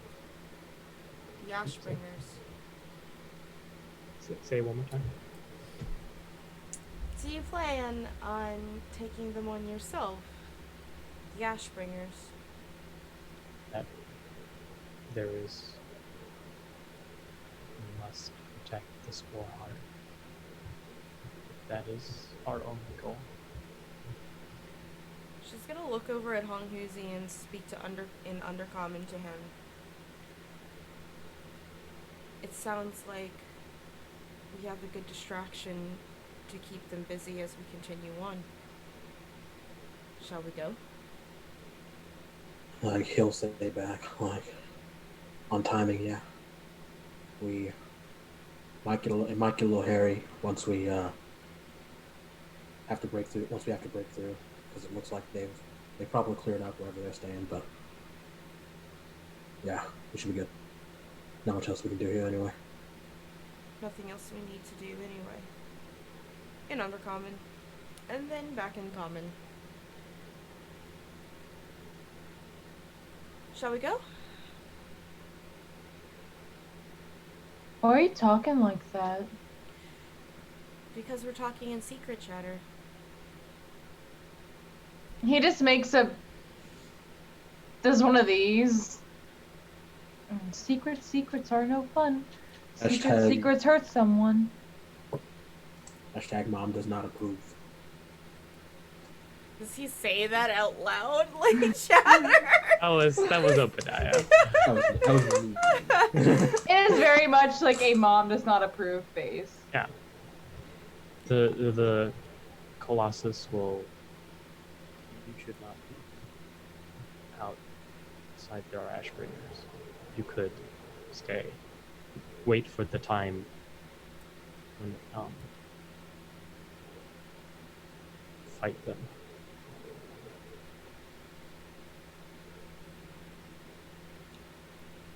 Why? We're here. We're here to make it somewhere, and we can't We are get many. there if we wait. You are few. You are.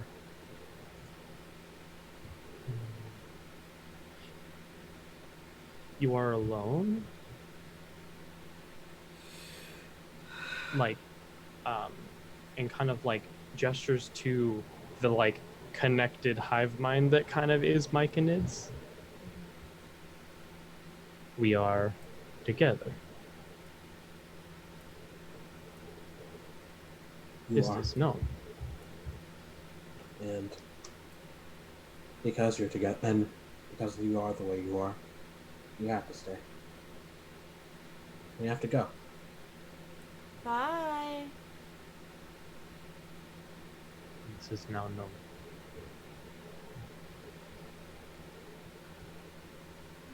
We are strong together. We are connected. If you avoid the Ashbringers,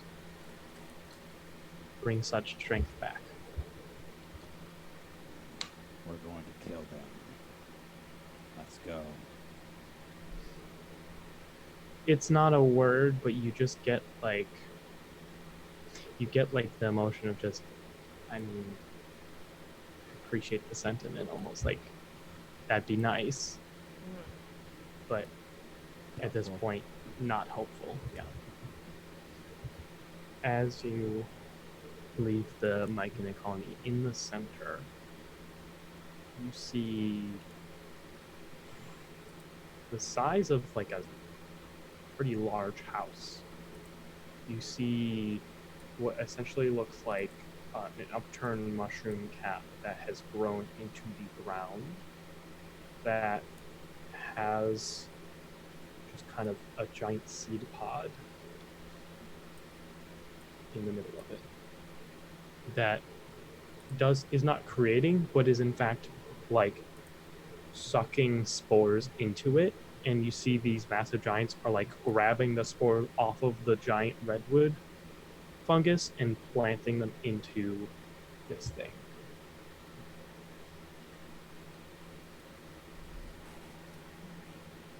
Myconids are not generally allowed to be alone very much because I mean, let's be honest, like the humanoid sized ones, like they come from dead people, like dead people reanimated, and then some of them just grow into people size. Yeah, but that's what happens when, like, if a Myconid kills you, that's what's going to happen to you. Yeah, if a Myconid kills you, you become a literal Last of Us zombie, and then some of them, and then sometimes like full fungus creatures grow. Like they're not evil, like they just, they're able to coexist, but like no Myconid colony has ever probably gotten this big. Ever. I point to the plot in the middle and it's like, what's that? From it, you hear like an echoing voice. Spore heart.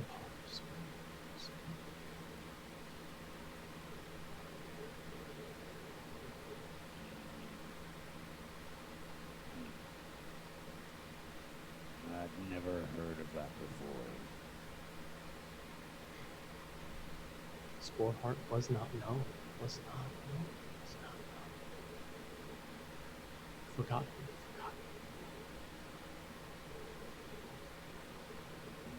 Shatter, have you ever heard of a spore heart before? No. Like 100,000% no. You asked Chatter that, and he kind of like spaces out. You see him like thinking real hard. A little bit of drool comes out, and he's like, "Oh no, sorry. Why?" I don't know. They're feeding it. Spores. But isn't that like me eating other crocodilians? Well, wait. Sorry, I'm metaing. How much does Chatter know about fungus? You know about like normal fungus as much as like Hope does, I'm sure. Okay, so he's gonna like rationalize that myconids are like fungi. Sure. He's like, well, fungi survive by eating dead matter, and they don't distinguish. I don't think they have a code of morality. I think they just, hey, there's some good eats over here, and they just kind of nom. No, I just know that it's not good to eat other crocodilians because it's not good for us. I guess that doesn't apply to mushrooms. Mushrooms, I feel like, are not. They don't have the same level of morality and sentience as we do. Yeah.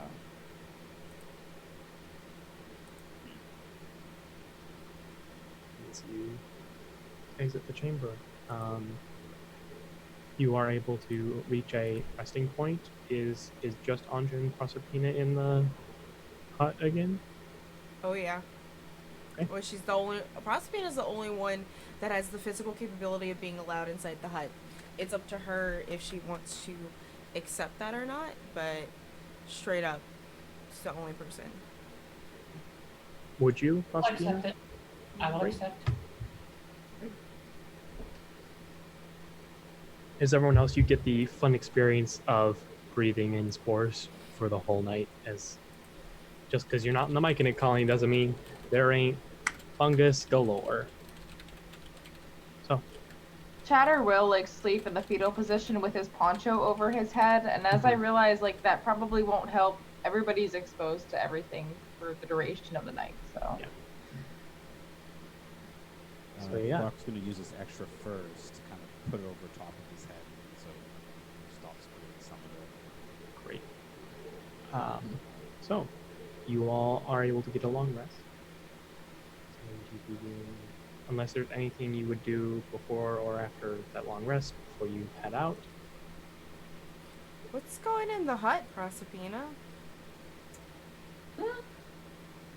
What? Sorry, I've been a little distracted lately. Proserpina, thank you so much for keeping me company these past few days. I really appreciate it. I wish I could do more for you. I mean, I'm not good with medicine. I'm not good with magic. I can farm. I can handle animals. And I'm seeing now that I can kill things, which is not something I really want to learn I could do. But I can be there for my friends. And sometimes it's all you can do until you gotta do it. That's very good to hear. And if you really, and like, I'm assuming we're like sitting down, kind of like in front of each other, like, you know how like girls have like serious talks and Yeah, they're sitting. and you're also in like fresh air. There's no spores Yeah. in here. And I'm gonna scoot a little bit closer and I'm gonna like take your hands. If you really want to do something for me. I can barely hear you, pal. Oh, sorry. I'm talking really low because it's like what Anja is, but my mic is also really far. So, if you really want to do something for me to help, I need you to trust me no matter what. Okay. I mean, you've never done me wrong before, so... Even when it seems... And she's gonna pause and look to the side. As if I might hurt you. I need you to trust that it's not you I'm trying to hurt. And that I am here to make sure that you are safe and protected at all cost.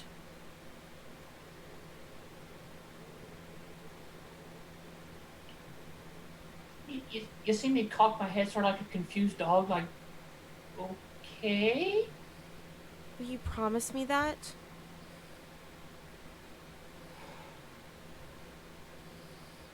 And I do. She's gonna and she's gonna smile in response in a way that her lips curl up. But you know how like when you also smile, like your eyes also smile with you? They don't do that. And so it's a little strange. But she'll smile. What I was gonna say was unsettling. Very unsettling. But she will smile and she will nod and squeeze your hands. Thank you. I really need you to trust me. Proserpina, make an insight check.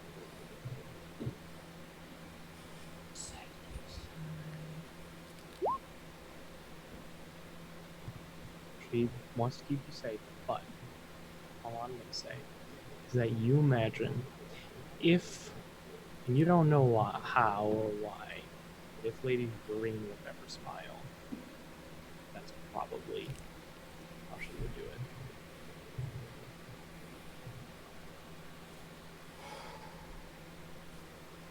Okay, I'll trust you. And I'm gonna remove my hands from her hand and just like cup her face and nod and turn her, take them away. I guess we should let the boys in, huh?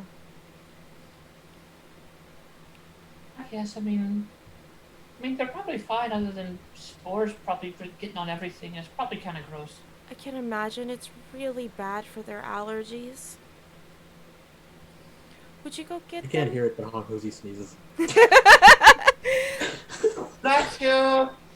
Oh, you can't hear that. Would you, if I poke my head out, the hut will go away. Could you poke your head out? Oh, yeah. Thank you. Hey, guys, you can come in if you want to.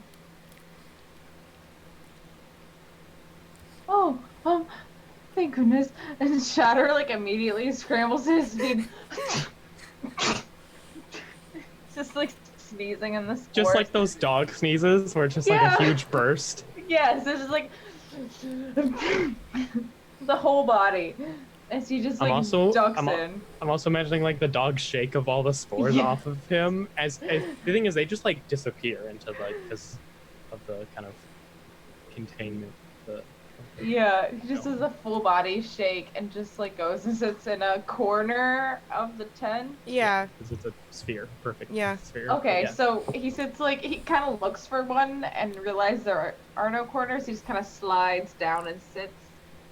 And he realizes like they were probably having a private moment, and so he pretends like he doesn't see them and just kind of like just one of these. Yeah, by the time that like Chatter is starting to roll in, and probably if the other two are also coming inside to escape the spores, Anja has already sort of gone to like her side of the hut that she would normally be on with Alexander, but just like by like the left side, by herself, kind of like already in her bedroll, wrapped up, laying down for bed. I think Hong Huzi's probably the last one in, and like when he does come in, like squeezes in, squeezes around, like make sure he's like sitting next to Proserpina, and he doesn't lay down. Instead, he like leans back against it. So he's like he can sleep, and he can sleep comfortably like it, but like it's the kind of sleep you do when like you expect when you might need to get up quick. It's not that restful. Yeah, but you all get a full night's sleep.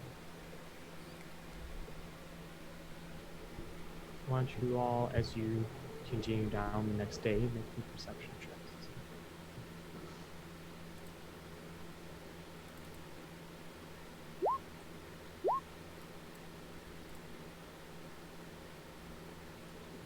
So, Serpina, Chatter, a few hours of traveling. Serpina and Chatter, you both notice in the larger chamber, you see it's only about like small fungi in this chamber. Like you are kind of in the beginnings of it. Also, there is a decent enough amount of light because you are assuming it's because you don't see well in the dark, at least in the sections where everything's been killed. They allow bioluminescent elements to live. But you can see in the center of this chamber, it's probably this is obviously probably like a good 100 feet across, and then like 50 feet across. So like 100 feet to get to where you all are probably going, but it's like not a perfect rectangle. But in the center of the room, you see 3 hut-like structures. Look like kind of ramshackle buildings, with a much larger, looks almost more like a paddock area, but it is enclosed, so you can't see what's inside of it. And with you see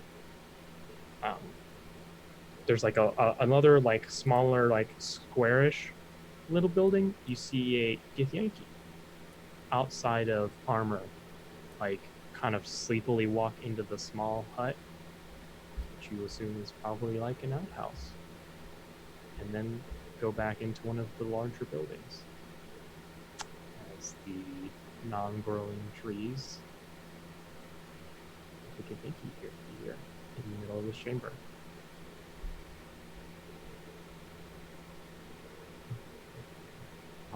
How tall is this chamber? Ooh, it's probably a good 70 feet tall.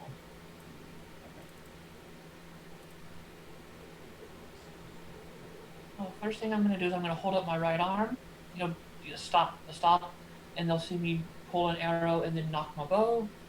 It's hard to, because I'm left-handed, so it feels weird to do it, but. No, it's all good. And then I'll just lean back. We got some of them Gith Yankees up ahead. I think one of them went pee. Maybe you went poo, I couldn't see. Can you smell it? Can I smell it? Does Chatter smell the poo? Sure. Yeah. He pooed already. Oh, he went poo. It's like an old bean fart.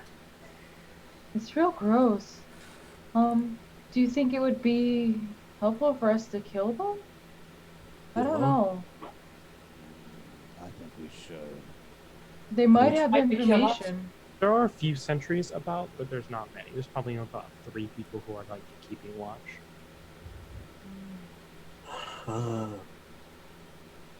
I'll check numbers. Objections? Sorry, check cut numbers. out. I'll check numbers. Objections? No. No, go ahead. Make a perception check. How sees you shifting to the ethereal plane? I do not do Floating well. in the middle of the buildings, you see a large purple eye. I immediately pop back out. Like, So you see Honghusi disappear and then reappear. Yeah, I've obviously like gone nowhere. You. That was fast. Well, that was quick. It's here. It's here. Watch. I'm Do gonna. not in the ethereal plane. Do not. No. Why not? I don't It's understand. watching. What's watching? What's watching? That is not the kind of question I'm asking. Shit, I'm not making sense. There's something in there. I don't know. I don't know if it's. I don't know who it is. I don't know what it is. But it's watching. Yeah, but It's watching it. It was watching outside. Did you get It's the watching number? here. No, Did it see you? I don't know. Well, if it did, what's You the don't map? think so. I don't think. No, didn't see me. Okay. Well, what should we do then, Boozy? Don't enter the ethereal plane. Here. And Chatter just gives a thumbs up. He's like, sure. I don't know how to do that, so I'm fine. And as you say that, I'm gonna look into the ethereal plane. Not enter it. How look far in. can you see into it? It's like 60 feet, I believe. One action touch a willing creature. An ointment for the eyes. don't touch and on Who's. He's not gonna. Be All it says that it lasts. No, it's 120 feet. Great. So Yeah. you see it essentially imagine like kind of like the outline of a horse's eye, Mhm. essentially, like Mhm. just emblazoned in purple arcane light. Does it seem familiar to me? As a wizard, it would essentially look like, there's Looks like an multiple arcane divination eye. spells like Yeah. that can, like arcane eye. I mean, most of them aren't in or can see into the material plane. So Mhm. this is like, more than just your average wizardry. Roll me just a d20. and to see if something telling will happen. Just like luck roll. Oh, luck roll. No, wait, let's see what I got. Hold on. What I got. I'm not wasting. I am not wasting this first level spell. I have 2 rerolls, so let's just And go you don't ahead. see anything else. Oh, Yeah. okay. You're using a reroll. Yeah, You're I'm looking gonna. for 15 or up. Nope. I will. So it lasts an hour and it's not a concentration, so I just Yeah. see into the plane. But I also, I look at that and I'm gonna look around this cavern because True Sight also gives me like the ability to see. I'll link you the spell. I don't think you can see through walls, but yeah, that appears to be the only thing hidden by magic. Okay, it says a spell gives a willing creature the touch you touch for the duration of the creature has true sight, notices secret doors hidden by magic, and can see the ethereal plane all in the range of 120 feet. Okay. There's nothing else. There's nothing else hidden in this cavern. Yep. So you know that at least. Can I make an insight check on my assumptions? What are your assumptions? She who should not be named. I think that's more just a thing you can believe, and then you can eventually find proof of it. Yeah. I'm gonna kind of look at Hong Huzi. I see it. I don't know who's sending it, but I think you and I can have a decent guess at the worst possibility. Yeah. Yeah, that's part of why I really don't like it, and that's why I dropped out. Because the last time, it saw me. And I don't. Where did it see you? It was right on top of the door.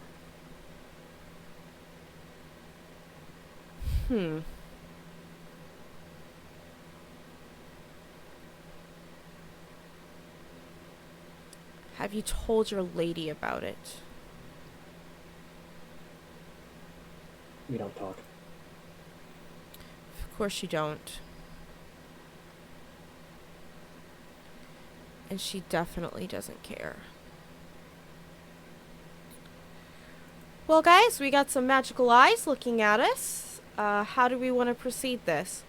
Shall I fuck them up? Will it be a bigger problem than just pretending they're not there, just going about our day? Do we need to get past them to get where we're going? Yeah, they're in the middle of the chamber, and you need to get to the far end of it. If we engage with the eye now, maybe it will draw attention from both, and then we'll be really, in a bad place. And like this, and like Rob, like during the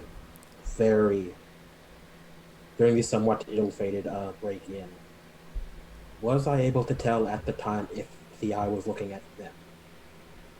The only times that you could see the eye was in the ethereal plane, and when you were in the ethereal plane, it was looking at you. What's it looking at right now? Nothing. Nothing seems to have caught its gaze. It just kind of is about. It doesn't seem to appear to be scanning around or anything. It just is like static. And I will say, Hong Hazi. Well, actually, no, you didn't see it before it saw you. So. No, yeah, I don't know what it looks like when it's looking and not seeing. It doesn't seem to be looking at us or notice us yet. With Tristan, can I tell how many Gith are around? You can't see through walls, so you can see the 3. Yeah. And so right after Hanja speaks, like Hanja's like mumbles a little bit, and during earlier it wasn't looking at you, only me. When I was in, I if it can see out, it doesn't look. Is it because that you can go into the plane? maybe that's what it takes, but it didn't. It wasn't looking at you, any of you, before. So we can I eat. think as long as I don't go in, we don't have to worry about that. So who wants So to we just provide have- me backup? I can help you. Just give me a minute. Excellent. Where are we starting? Outside in? It doesn't matter. I'm gonna kill them all. So Throck's gonna get up to a wall. He's just gonna focus for a minute on the wall, and he's gonna cast Conjure Elemental, and he's gonna conjure an Earth Elemental. Hell yes. That's as just like a section of wall. I assume you do this like out of noise range of Yeah. these Gith. Mm-hmm. But yeah, you also just like like just a section of wall just animates out of the wall. And how big you said this cavern was? Like 100 foot by 50 foot. Perfect. Because True Sight is also not a concentration spell, so it's still on me in an hour, no Right. matter what. Right. So I'm gonna cast Polymorph on myself. Into? A Tyrannosaurus Rex. Great. So we will be rolling initiative. However, no, considering where Ember is. Yes. So why don't we all roll initiative? Everyone, make sure you click on your token. I'm gonna get rid of all. So my question is, do I roll initiative as Anja or as a T-Rex? I'll let you roll whichever one's better, Okay. It's definitely... because you would have been able to plan that out. Mhm. Ooh, time for me to delete the Elenia token off the map. And I the- rolled a and the literal Alexander one. Sure did. Yep.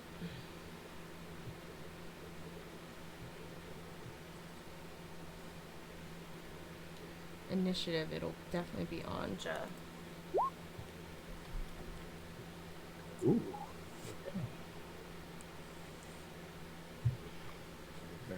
Rare moments I might be first. You're a +2, I'm a +3. I'm gonna bio real quick. Oh look, Ember's back! Can you not bio for just a second? Because I do need you for one thing. Yeah, it's one thing. Great, as we're gonna shift scenes. Thank you. I was ready. So, Ember, you are hunting, searching for your next move. Then down here, have you tried to keep count even, or have you just given up at this point? No, he's given up. There is 2 emptinesses. There's the rumbling in your stomach, and then a deeper one. You wish you had thought to bring those supplies with you on this hunt, but you would have needed. You could never have known you needed that many. This area has gotten your hunting grounds, the place you know. You learned very quickly to stick to where you know, because this place is maddening. You turn a corner, you swear you know when you are in a completely different set of caves. But it's becoming less and less viable as a hunting ground. Make a perception check with advantage.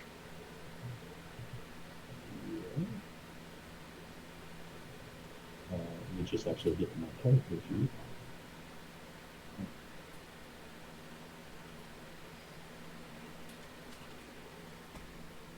You gotta be slow. Roll 20, wow.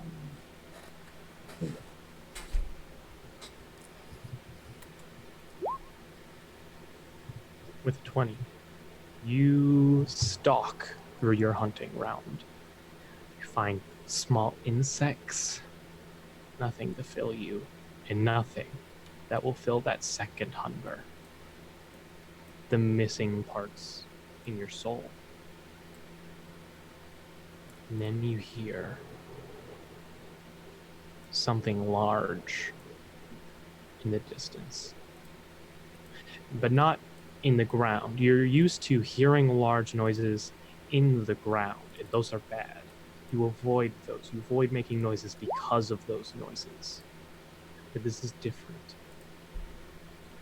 And through the scent of your previous kills, of the fungi, there is something sweeter than the scent of any kill. You smell what you need. You smell components, incenses. His hackles flare up, and he's just instantly on edge. And he knows he shouldn't make any noise, but he sets off at a dead sprint anyway, just towards that smell. You also know what you're heading towards. Great. Those creepy ones. So why don't you roll initiative, and you'll appear in the second round of combat. I have your token out near the group. But first, this is definitely a surprise round. So they are about 50 feet away. So we are now going to get into the first round of combat in the Underdark. Woo! Yay! So let me just change to some more appropriate music. And Anja, what are you doing? Please tell me these poor suckers have water on them. Water on them? Sure, a little bit. Yeah, because they see the vibrations. Oh yes, yes. No, you see, there is a moment where there is the because there's moisture in the Underdark, so Yeah. there's like a little pool of water, Yeah. and Boom. Yeah, I'm going to. I have 50 foot of movement. Are they around that for me? The nearest Gith? how many feet? 50. 50? Yes, you can get to 1 with 50 feet. Oh, So amazing. yes. So I just. Nora. I just charged this guy seemingly just out of the fucking darkness, right? And I'm gonna chomp down on this motherfucker. Yeah, great. Alright, T-Rex. I get a... And also for Throck, I'm just gonna have your elementals go after Mhm. you, just for my ease, just like I do Chatter's summon. That's this is a prize round, so that's a natural 20. That's so a why don't natural you 20. crit on that? Cool. Crit on that fool. So, that is 8d12 Mhm. plus 14. Alright, just reminding you guys. Hit me up with that T-Rexes. beautiful game footage. Yeah, just reminding you guys why T-Rexers are the fucking best. Yeah. I'm typing in all caps. Oh, I can just probably click on right. Hey, you should be able to click in it. Should Yeah, do there crit. we go. So, 59 points of piercing damage. How do you want to kill this Gith Yankee Trooper? I eat him! Yeah, as just a full swallow. Just fully swallow this person, this sentient Just, humanoid. I straight up lawyered on the toilet this motherfucker, okay? Yep. Like- Yes. Beyond a shadow of a doubt. Bum, bum, bum. It's now your go. Is there, There's not another one. there's within not your another tail. one within Yeah, tail because reach. they're spread Okay, out cool. like centuries. Mhm, But I gotcha. think he did enough for the prize. round, No, I okay? didn't! I'm mourning the death of my loved one! No! Proserpina, what you up to? Okay, so the two that are the other two sentries, are they at different intervals or are they Yeah. walking in tandem? They're not in tandem. Yeah, they're like Okay. they're at least like 30 feet apart. I think Which doesn't Rock matter. is before Proserpina, though, right? No, Throck got a 14. Oh, I thought he got Or a no, 20. He got wait, a 20. No, Like- he got a 20. Okay, that's why it's a 14. So Yeah. yes, Throck actually Yeah. Rock, and then your elementals. That's Mhm. I was confused. Like, Sorry. Yeah. no, you're good. No, not on you. So what you doing, Rock? Okay, cool. So the huts and stuff like that, where exactly are the Gith? Are they in the Okay, huts? so there's like 3 huts and then like a stable in like a small clump, and all of that's 50 feet away. Okay. And we haven't seen any of them yet? You only see the 2 outside. Like, this is a prize round. They haven't had a Mhm. chance to react yet. They're about to Okay. because the T-Rex just showed up, but like that's How not far yet. is the grouping? Are they in the 40-foot cube of each other? Like the huts? Yeah, the huts. Sure. Okay. Yeah, that's Uh, huge. Actually, that's massive. Yes, they are definitely. Okay, What are you cool. doing? Then away from on just T-Rex, about 10 feet off, I want to cast Transmute Rock Okay. underneath it. Is that concentration? No, it's not concentration. Okay. So Great. what happens is, here, I'll just.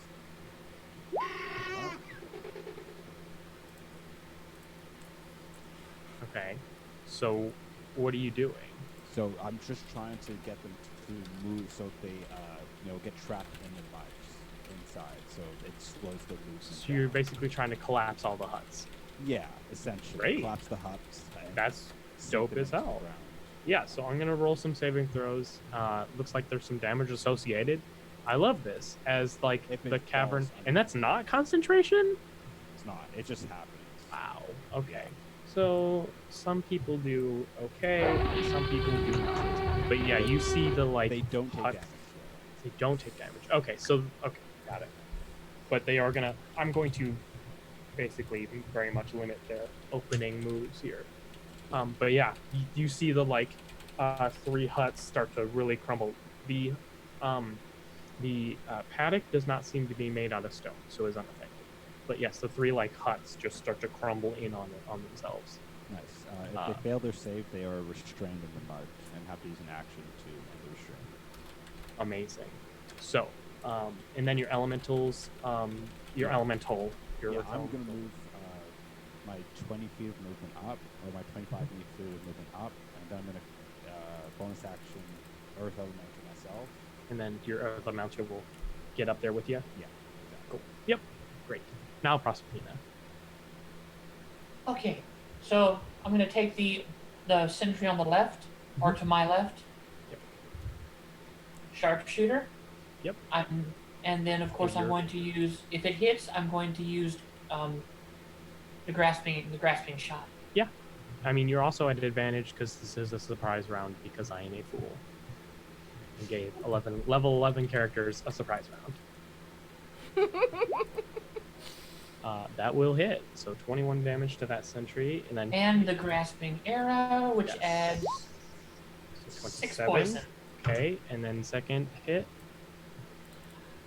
Second, we're just doing again. We're doing sharpshooter. Yeah. With advantage, are you sure? Ooh.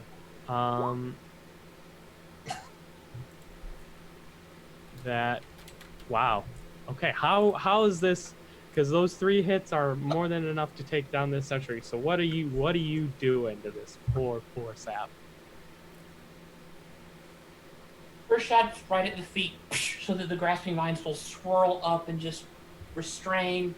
He feels a little right at the throat as some of the thorns just sort of pierce with the poison, and then midsection, and then right between the eyes, going straight up center line.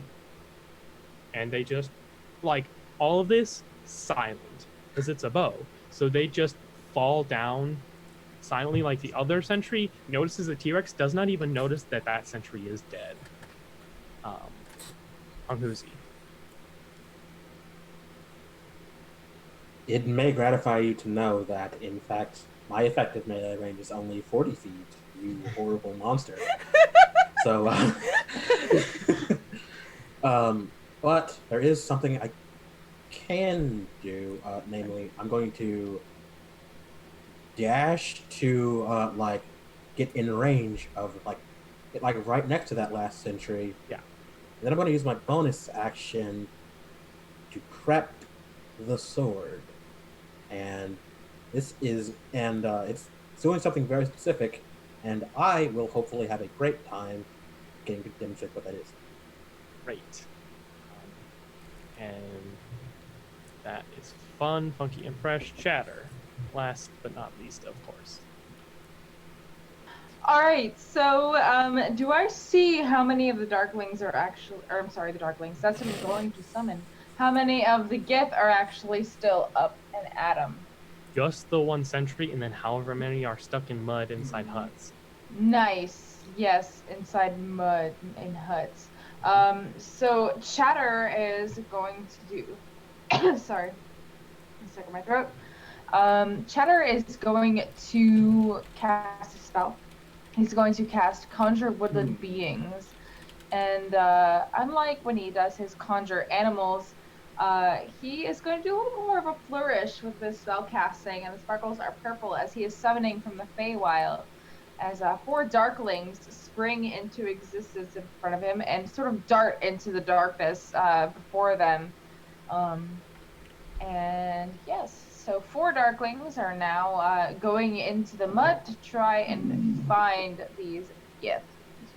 While he uses his bonus action to take 3 stones out of his pouch, and he kind of moves them around in his hand and casts Magic Stone.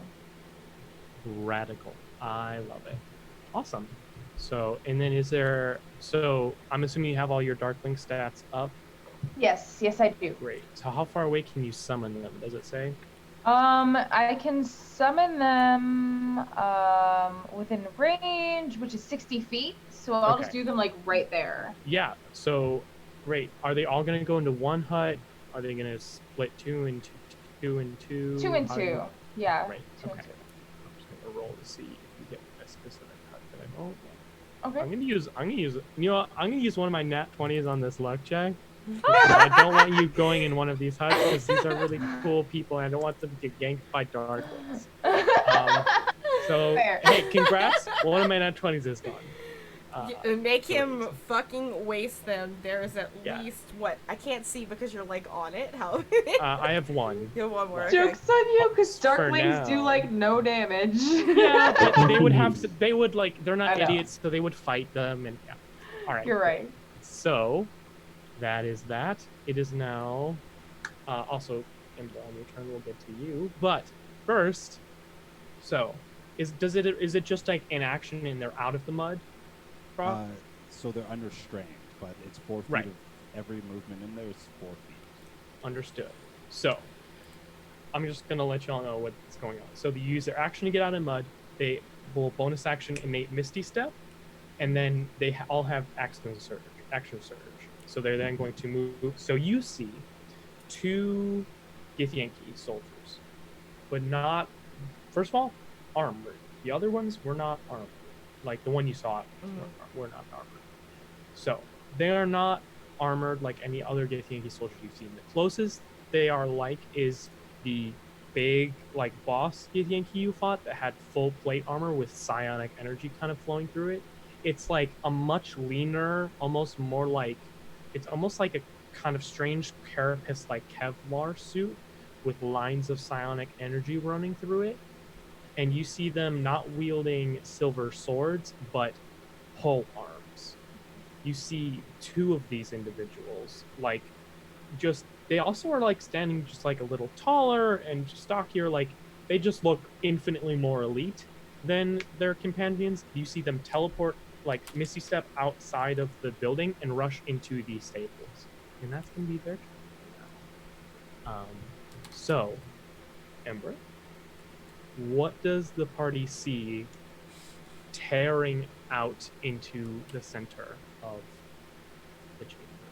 So all they would see, because he's used to living in the dark. He's camouflaged himself with dark leathers, and so all they see is a flash of light from 2 nearly perfectly kept silver daggers as he just dives into the middle of this combat he sees, seeing this big T-Rex, knowing it's a big predator, he's going to stay away from that. He's got the smarts for that one, and he's going to just dive in and go towards the nearest thing you can see to just take them down as fast as possible. Great, make your free attack 4 if Yeah. you use your bonus action to Yeah. kind of stab them up. Yeah. But yeah, other than that, you just basically see a flash of black and silver. You don't actually see him. He's moving Yeah, way too fast for everyone else to see. Chatter, it's like for the moment you think there's just a full-on like dire wolf like charging into this room. Like it's just Mhm. like a flurry of fur and just flashes of silver glinting in the bit of lumens of light. Oh, Pupper. And I will be bonus actioning that. Okay, extra so attack 3 as well. hits total then. So roll your damage here. Okay, and I have 2 components, so these all get 30 modifier to the end. And then I will 15, action surge as well. 22 damage so far. Go ahead and make your another 4 attacks. I'm not gonna get tired of this at all. It's like, oh, we got rid of the paladin, but got another fighter. So Aw. 2 more hits. And why don't you, Ember, go ahead and describe yourself for the audience now as well, even Okay. though you're not that well seen by the party. So he is tall, but he hunches always. He runs on all fours because that's just how he's used to moving around. And he's covered in fur, and some of it is his, some of it is random different bits of fur. All of it is black. He's covered in all sorts of black fur. His natural fur, which is white, is stained with charcoal to turn black, so he can be more camouflaged in this environment. He's got a wide nose, sharp, long teeth, and dull claws that look like he's probably been digging more than actually using them to fight. He's got a pair of silver daggers, and he's got piercing lupine eyes. It's to the point where if you look at him head on, he looks more wolf than man.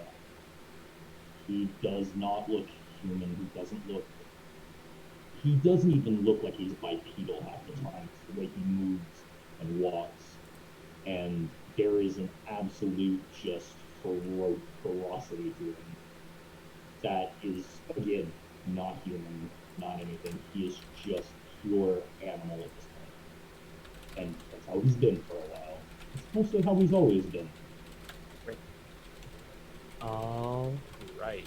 So, as this random individual, this flurry of blade and claw appears and just, unfortunately for you, Honghuzi, just eviscerates in, and like you've seen Proserpina action surge, but this is different. This was 8 attacks. This is like impossibly quick, just ridiculous flurry of attacks. Ancha. Does he seem like? Is he like turning to deal with me or? Yeah. What's Kill your us aggression along the level way? to this half drow? He is clearly half drow, correct? Yeah. Mm-hmm. Instant, just eyes snap to yours, and there is this instant hatred. You can see it. Is there You aggression? would- Oh yes. Oh yes. Oh, No. okay. Anja. You get the distinct feeling he's not looking at you as an equal, he's looking at you like her. Alright. Right. So, I saw these guys go into that hut. How far away? Or that the stables? The shack. It's Yeah. within 50 feet of you. 100%. It's within 50 feet. So what I will do is I will go over to there and swing my tail to knock the shack down. Uh-huh. Yeah, Great. so tail So attack. I will say make an attack. Mm-hmm. Oh, I shouldn't be clicking on Anja's character sheet because I am not her. Okay. Big woof. Oof, that's a natural 1. Yeah, it misses. So with a natural 1, Mm-hmm. you manage to break just a piece of the roof off, Mm-hmm. and it kind of flies errantly, which is just enough to see inside. Oh yeah. where you see so you see those two individuals, right? Mhm. These two very differently armed and armored Githyanki warriors, Mhm. on top of something you would have only heard stories of, Umber Hulks. So I need you to make a wisdom saving throw as your T-Rex form, as All right. you see this. All right. And an Umber Hulk is like, for those who don't know, I know. if you know what a Kabutops is from Pokemon, it's just basically this like large bipedal insectoid creature, probably about like 8 foot, 9 foot, close on 10 foot tall, with massive mandibles, clawed-like hands. And as Anja's eyes hit the Umber Hulk, please. I like to use my re-roll. I have one more left. Let's do 8. this. 12. Great. So, oh, it's actually charisma. I don't know if that changes it for you, really. What's your plus to charisma saving throws? If it's charisma, can I take back my re-roll Yeah. and use my nat 20? Great. Then you are unaffected. Mhm. But I will say you know of Umber Hulks, and you Yeah. know if you look at them, then you are going to have a bad time. So yes, there are 2 elite Githyanki troopers riding Umber Hulks. All right. And then that I have a multi-attack. So. You do have a bite attack. It'll be a disadvantage if you're going to try and get one inside the building. Yeah, sure. Well, I'm gonna And definitely. are you going to go for a rider or a Hulk? I'm gonna go for a Hulk. Great. Yeah. Go ahead and make an attack with disadvantage. All right. I keep clicking on Anja. I'm not using that sheet. Come on, baby, do it. Come on, roll 20. Do it. Didn't. There we go. So 15. 15 will miss. It just gets out of like my fucking jaws. Yeah, like you feel your giant teeth Yeah. Scrape against its hardened carapace. Mm-hmm. Yeah. It's just. Does the rest of the building fall down though? As I just like. That was the natural one, and then Yeah, the attack that okay. missed. Yeah. No, like you widen Yeah. the hole enough to get through, but Yeah. like the building stands. Yeah, so I'm just trying to eat what's ever in here, guys. However, I can't properly communicate with you guys, so sorry. Yep. Great. Throck. Okay. I'm just gonna go attack those guys. So you moved 25 feet up, right? I moved 25 feet up. Okay, so you are 25 feet away from like the outermost hut, and then probably a good 40 feet from the further hut and the stable. Okay. So you could get inside the closest hut and just beat up on whoever's inside that with your elemental, or you could dash to get into the other one. I will go into. I'll go to the quickest hut. Yeah. I'll Great. Go to the quickest So hut. yeah, you go inside and you see there's 5 Githyanki warriors currently unarmored. Like you see their weapons are like near their side, but they're all stuck in the mud currently. They're restrained, so All right. really do whatever you want. Make some attacks on them. Yep, it's all at advantage. So, yep, hits for 12 damage on one of them. Second attack hits for 20 damage, so 32 damage on one, which is not quite enough. And then your other elemental though also gets to swing at advantage. It's not going to swing, so cancel that. That one's going to go to the knights that are riding the Amber Hall. Great. So, Anja, you do see a stone elemental appear Mhm. inside the stable. Great.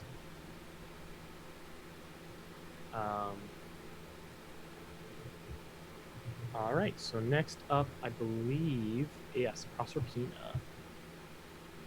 Still no Gith in visual range right now, unfortunately. Okay, none in visual, so.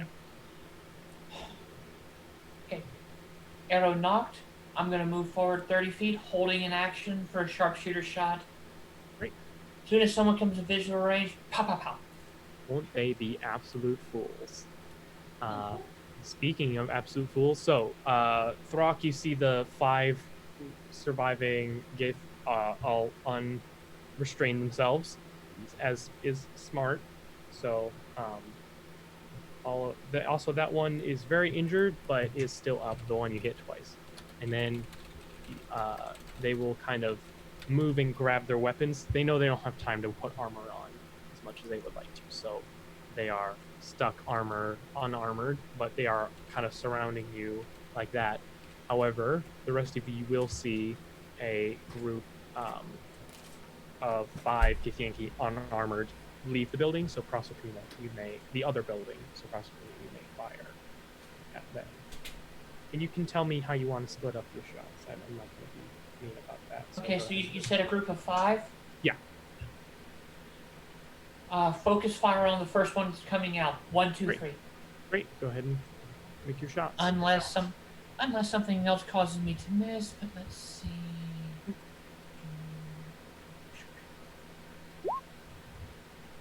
7? Listen, they're not wearing armor, but 7 won't do it, unfortunately. A 12 will, though. You may use your bonus action on one of those, though. Yep, I'm using bonus action to redirect to the second one. Great. Go ahead and fire that one. Great. So one of them will take 19, and the other one will take 17 damage as you loose your held shots and kind of you hit one on your mark, and the other 2 fly wide, but you manage to arc one of them with like your kind of pure willpower onto the other one. Amazing. Honghuzi, there's a stable that everyone seems interested in, but there's also 5 Githyanki that just appeared outside. And there's this weirdo in front of me. Yes. There's also that. Might try to hit. So first I'm gonna do. Who are you? It's like I saw that look, but like give him a second. Like, this isn't the first. Like, I've met some people who lead tough. Maybe we can work this out. So who are you? You see him. You see him go to open his mouth, like as if to speak, and just. And just a growl comes out of his mouth, but you see the understanding in his eyes, and he turns slightly away from you, just keeping you in his vision, but turns away from you towards the door. Okay, so I'm gonna just take a few steps back, like basically just leave your melee reach. Is like, does he do anything? You take an attack of opportunity. There's an opening. He is, because you're showing weakness by backing down. Retaliation. Make an attack. Okay, so if I remember correctly, how does that work? It goes like when he declares it. Mm-hmm. If he's in melee reach, I respond. Great, do and it. I might make. Should we both make an opportunity attack? These are I make my attack. If I hit you, you make a concentration save. If you fail that save, you lose the attack. Make your attack, please. As you guys are doing this, just to remind you, these are 2 jammy classes that are facing off with each other. I can't wait to show him. Soft 20. Soft Yeah, 20, that'll definitely hit. Okay. So roll damage. That'll do. And that 9 is going off as well, because that is what that bonus attack prepped earlier. Great. So yeah, that is 22. And a DC 11 concentration save. Yeah, so Constitution save from you, Fang. Yeah, you're fine. So you do get to make your attack of opportunity. I'm sure it's going to be just as impactful. Yeah. 6.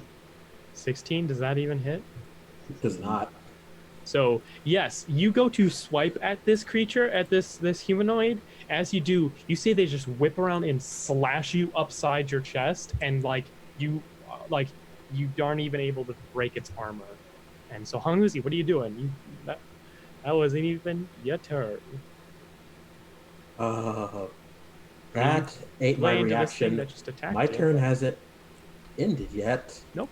And that was an answer. So I'm gonna step back in, use another bonus action to rev this sword again, and I'm gonna attack. Great. For whatever it's worth it. I'm sorry. I mean, I'm just. Get ready for Ember's third character. Oh my 20 god, hits. guys! Have some I'm mercy sorry. on your producer, please. I'm sorry. I'm sorry. We're like this. We're Why trying you our gotta best. be like that? We're trying our best. Indeed. So that hits for sure, 100%. So another 19 damage to Ember, and then third attack. At least Ember has plenty of hit points this time, Yes. for sure. After that second attack, he would have backed down a little bit and kind of not cowered, but just Okay. backed down. You see, and you Okay, see, shown like, aggression. So like he's you see visibly, submission, like he's Yeah. like okay. So I'm just gonna like not. Like, yeah, you can pretend you can that save that pretend attack for won't Gith happen. Yankee that Then- you go up to if you want.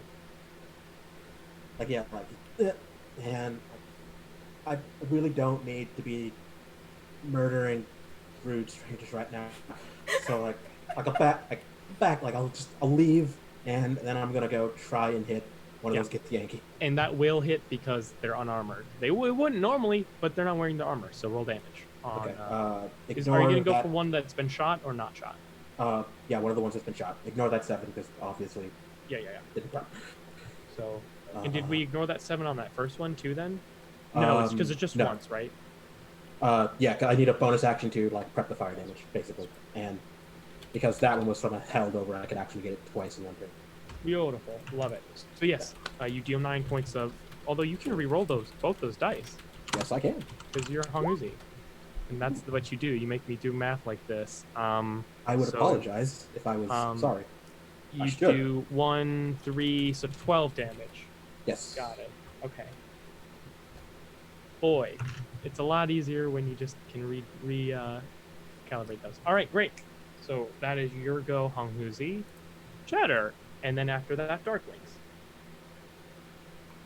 Or So, actually, real quick, make some opportunity attacks with your Darklings because they got Yay! they ran out of the building and I forgot that they existed, so they get 3 up. How many? 1 for each. There's because the other Okay. 2 are in the building with Rock, and they thought that the Earthmonty was a big enough threat to try and deal with, I guess. Okay, so two 4. 2 Darkling, or 4, because they each get 2 attacks. Each Darkling gets 1 attack, Hmm. and I have 4 of them. Then 2 attacks, because basically, so 2 of them were in the building that they all just ran out of, and then the other 2 are with Rock. Oh, okay. Yeah. So 2 get opportunity attacks. Got it. Correct. Got it. Yeah, that hits. That also hits. So roll damage. Oh my twice. god! Yeah, they're not wearing armor. Nice. They have AC 12 without armor. There's the reason they all wear heavy armor. Rice. I mean, nice. Yeah. Rice also. Yeah. Oh my god. Okay, so I'll just put that on another one. So another one has also been slashed up by Darklings. Amazing. Also, Kitty. Kitty! I love it. All right. Robin, They just like stabby stab. Like they're real sketchy about it. Like whenever they're running Yeah. Oh out, yeah. They're just like in the back, like as much as possible. Yeah. Like. yeah, they're super extra about it. They're like Oh, yeah. they're like goth In goblins, Sylvan, they're like basically. defaming them. They're like, "You disgust," like just like Yeah, they're completely just, shit like- talking them the whole Yeah. time. totally smack talking the entire time.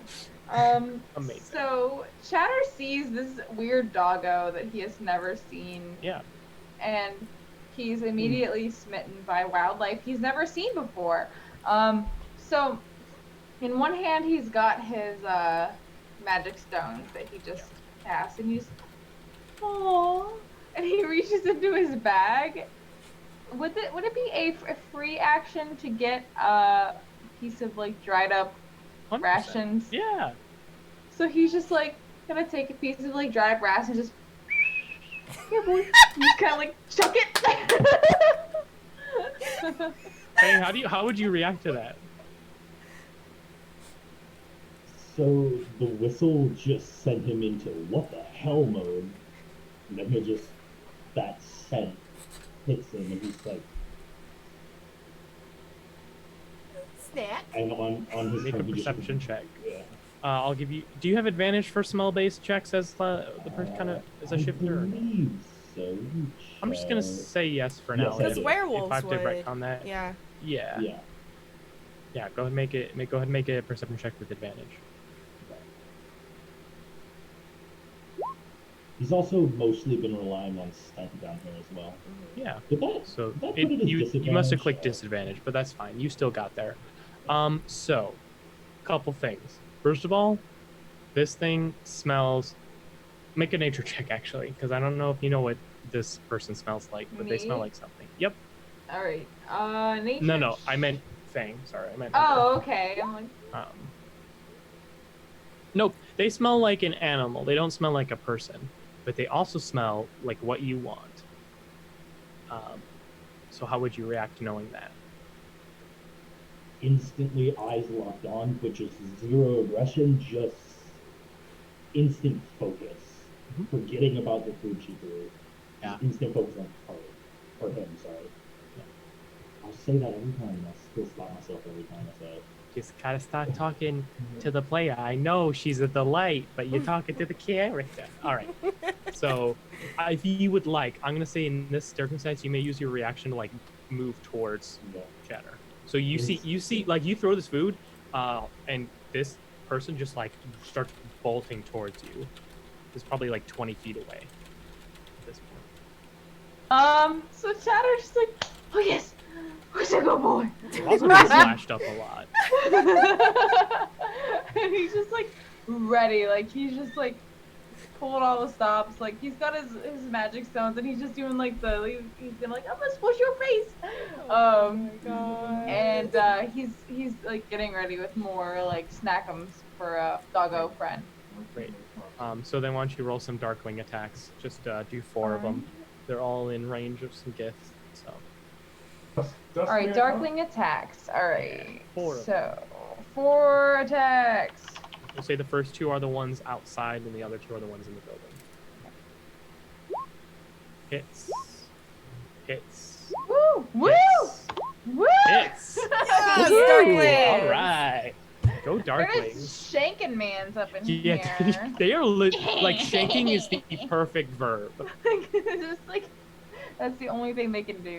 Yeah, like they just are literally shanking fools. Oh my god! Oh my god! So Oh 10 my damage to one, and then 13 damage to the other. All right, as yeah, just these like fey creatures speaking in Sylvan, like just like Shakespearean insults. Imagine just shanking people.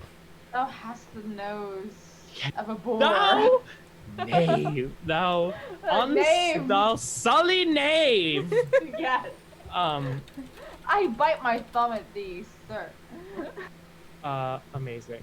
So we're gonna go a little over tonight, and we're gonna do one more round of combat, and then a thing's probably gonna happen, and then we will close for the night. Just as a note for everyone watching at home and players playing. So it's now the people inside it's the rioters' turns. So one of them is going to turn towards the T-Rex. One of them is going to turn towards the Earth Elemental. So, Andre, you have AC 13 as a T-Rex, I believe you told me? Yeah. Great. So they're going to make their 2 attacks. First attack, that's not a good start. Oh, wait. Never mind. They have a great plus. So that is a 13 exactly. Okay. So they're going... Ooh. So that's 15 damage. Okay. And then they will... no, because that's... Oh, actually, I believe that is likely. I'm gonna look something up while they do their second attack. Or actually, you have to make a concentration check as a T-Rex. I You have do. You have a dope is called Constitution, but you know it's possible. And I You could technically use so for this, do I use my T-Rex con or my Antra You con? use your T-Rex con. Okay. Yeah. Which is pretty good. Let's find T-Rex again. Yeah, I have a +4 to my con checks right now. Oh yeah.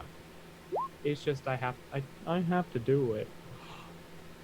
But that's a failure. That is a failure, and I have You- nothing left unless this gift sub gives me a nat 20.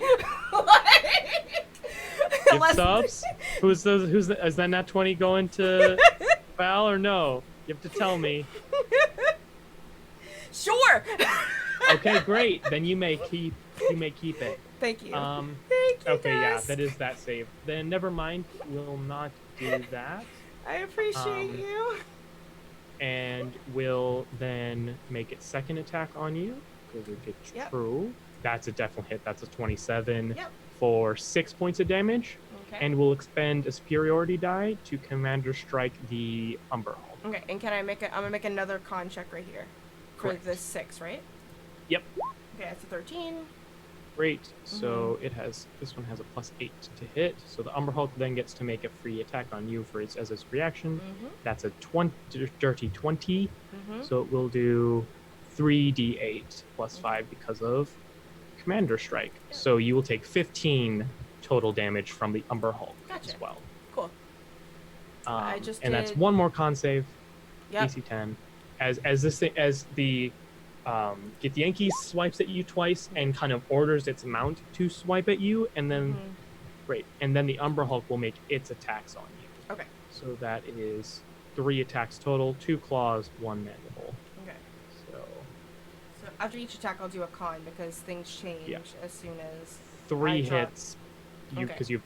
All right. So before the 13 damage AC. on the first hit, here's the first one, an 11, second one, 22, and 20. So I'm good on you're all good. of those. Okay. So you will take a total of 6, 9, 22 points of damage. All right. Great. Thank you. All right. And then over to the elemental. Or me? Is it my turn? No, because there's 2 of them. 2 elementals? There's 2 riders in Upper Hulk. Oh, it's going after. So I'm now sorry. I they're- thought now it was it's the I one thought, attacking the no, elemental. You're good. I thought you're attacking. Yes. I gotcha. I'm No worries. perfect. So what's the armor class I'm looking for the elemental? 17. 17. Okay. So actually misses once. Whoa. And then I am gonna try something. So make a strength saving throw with your elemental, because it didn't think this was possible against a T-Rex, but maybe on the elemental. Then yes, the trip attack does work. So the elemental will take 15 slashing damage, not halved, because their pole arms count as magical. And then the Umber Hulk will attack with advantage because it's Master Trip and felled the thing. Yep, that's so the claws are both hit and the mandible is a crit. So the elemental will take 12. So we'll take 12 from the 2 claws that's already halved, and then 15 from the mandible. So 27 total from the Umber Hulk. Okay. As these 2 Githyanki are doing their work. These elite Githyanki that I'm really real. Fang, what are you doing?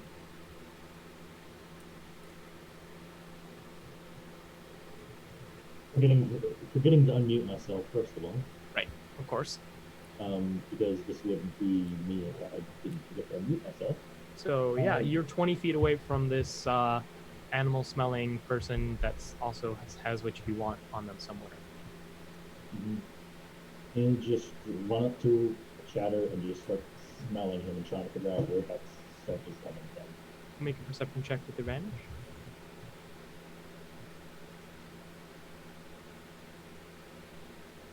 It's not actually plus advantage.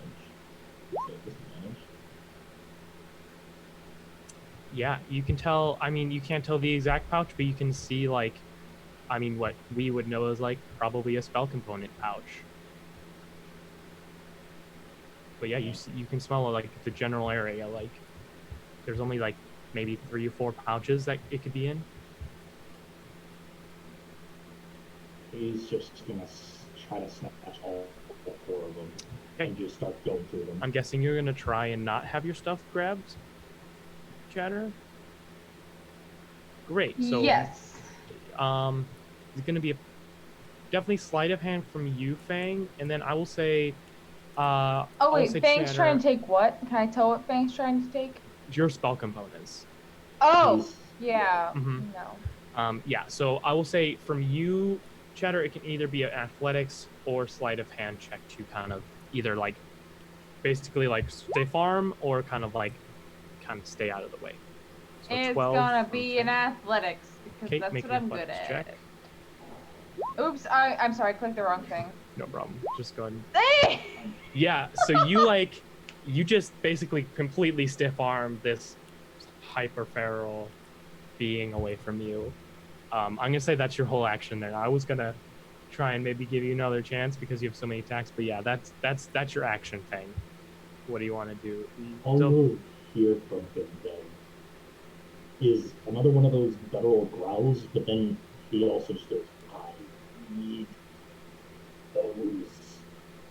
And that's all you hear. He's just gonna bonus action, just calm himself when you summon him.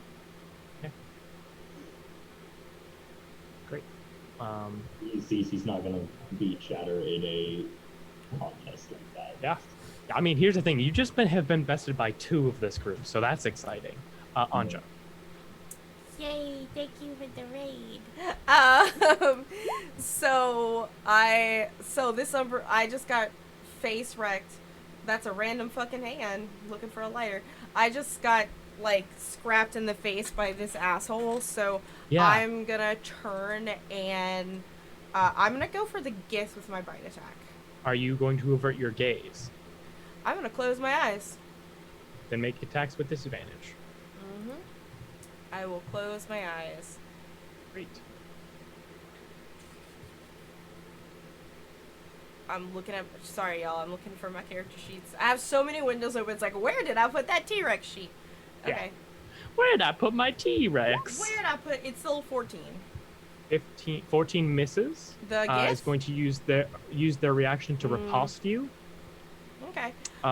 Which will hit, because again, you're a T-Rex, so Mhm. 13 exactly. So you will take 17 points of damage. Okay.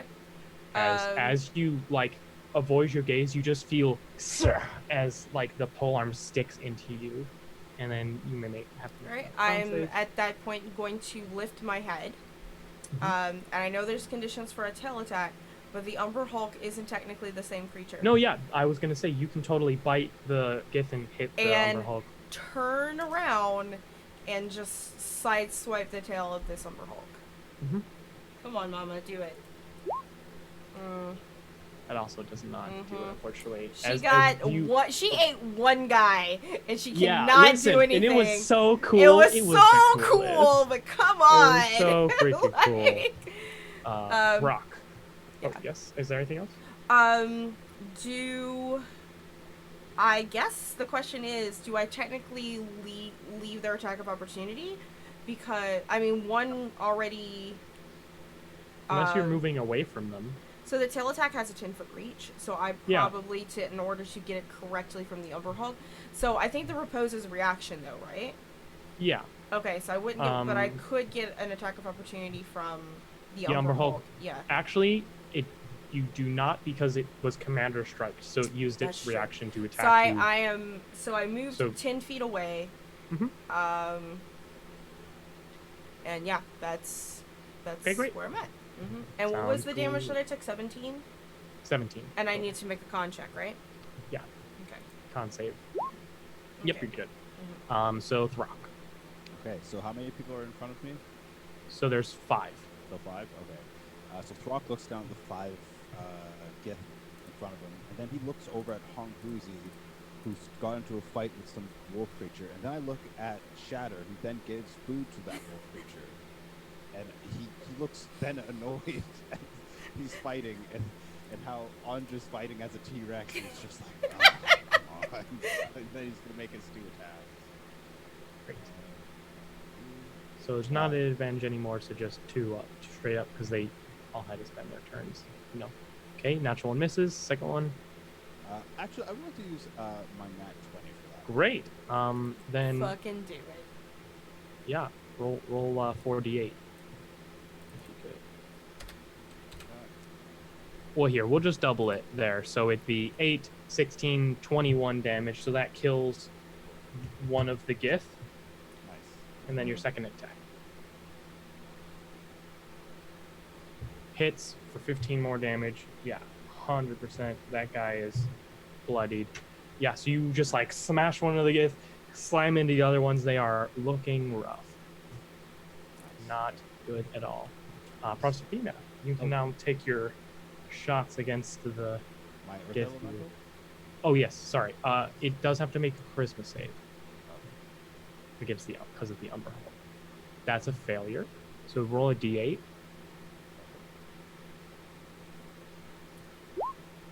Nice. 8. So roll. Here, I will roll an attack for me. Okay, so it's going after the Umber Hulk. As even through the confusion, it manages to slam into the Umber Hulk for 13 damage because there's only 2 creatures next to it. Great. So Second that's attack? its. No, it only gets the one. Oh, really? Okay. Yep, Umber Hulk. Confusion is nasty. Amazing. So, Proserpina. Okay, the guys I shot at last time, are they grouped together? Yeah. Okay, well, here's how we're going to start this. Yeah.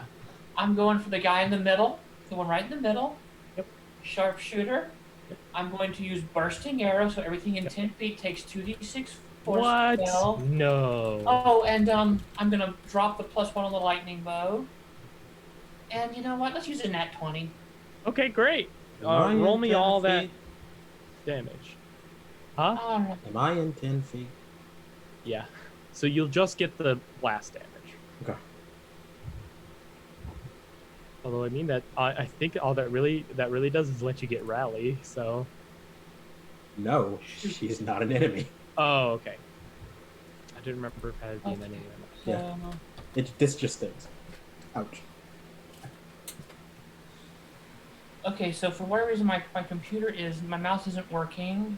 Okay. You want me to just roll for you? I in front of the can't screen? click on Gotcha. anything. So here, so it'd be 2d8 for the bow. Wow, look at that! I'm too glad I rolled for you, and then Yep. 4d6 for the force damage. So The bursting obviously arrow. you do take the 12.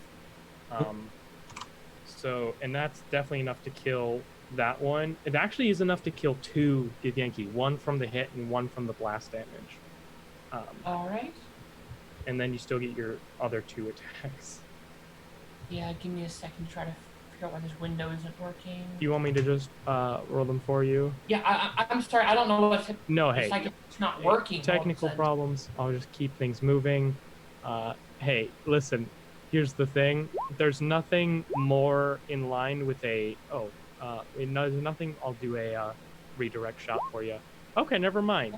I was just gonna say, there with Era, I had to roll against myself and do massive damage against myself all the time. So that Where's one the attack. Jojo gone, Rob?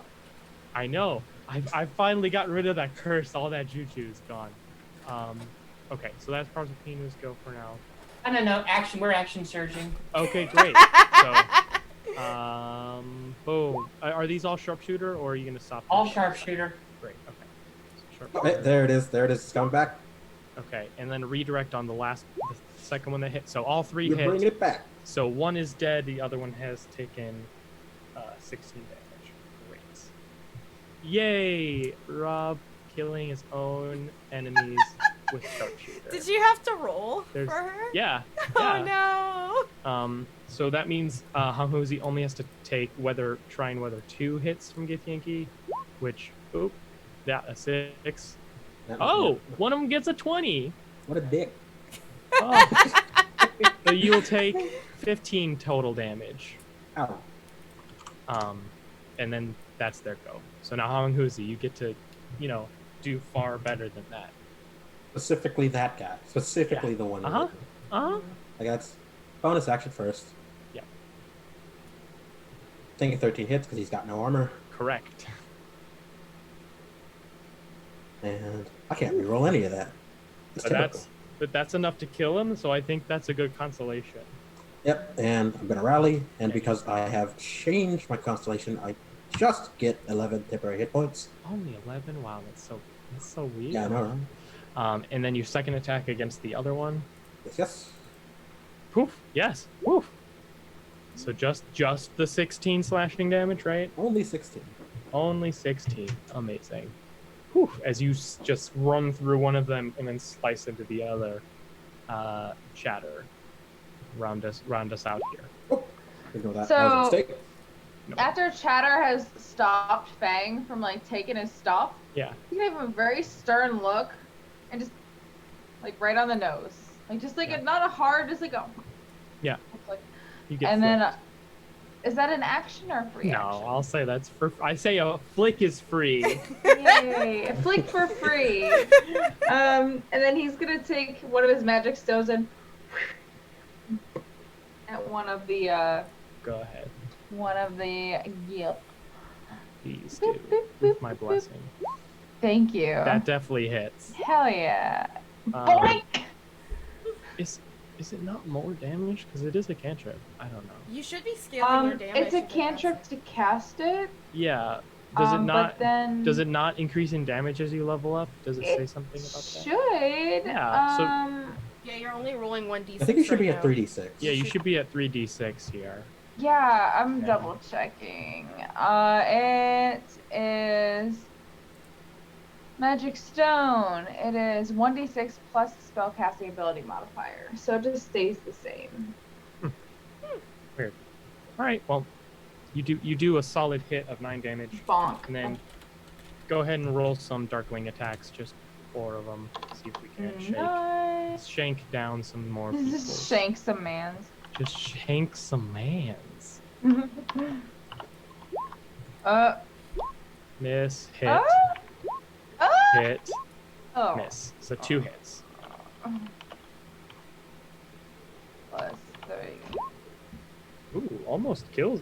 One of the last Githyanki outside is like has a singular hit point left, and then the other yeah. one takes 5. Hey. All right, so we are going to end this round of combat, but Fang, you and only you, because you've been living down here for so long, recognize something. You feel, like I mentioned before, rumblings, but not on the ground, in the ground. You all have been very loud, and there's something heading this way to eat whatever is making all this noise. And that's where we'll end this episode of Revenge of the Gith. I'm gonna eat it! You're gonna, you can certainly try. Did So it come into Flavor Town? we'll find out. All right, everyone. Thank you so much for coming and showing up. That was a session. That happened, starting off with a character death and then ending with a motherfucking T-Rex. Okay. And So- a new doggo. And a new pet! Yeah. So, hey, as far as the rest of the channel goes for the week, tomorrow night, make sure you tune in at 6 p.m., maybe 5:30 p.m., we'll see for our season finale of our Pathfinder 2 game, The Lost Tale of Yuzoya, where we are looking way rougher than this crew is, let me tell you. That'll be a thing. And then really, you won't see us again until Monday. We have 2 more episodes left of Blades in the Dark, and then we are back here on Wednesday with more Revenge of the Gith, which we have now decided to officially extend the season. Because we've been having so much fun this round, so we're just making sure we get everything out of that. But hey, you know what? I'm not the only important person here. There's like 6 other people here that I fucking love, and we want to know where you're gonna be on the internet in the next 7 days, and we're gonna go backwards and around. So Obadiah, kick us off, fan. Yeah, I'm Obadiah, and you can find me on Twitter at JohnSonDyson and on Twitch this coming Friday, where I'll be playing more Devil May Cry 5 on just about 7 p.m. Central Standard Time at twitch.tv/Kinawi. Hi, I'm Ember, otherwise known as the Forged King.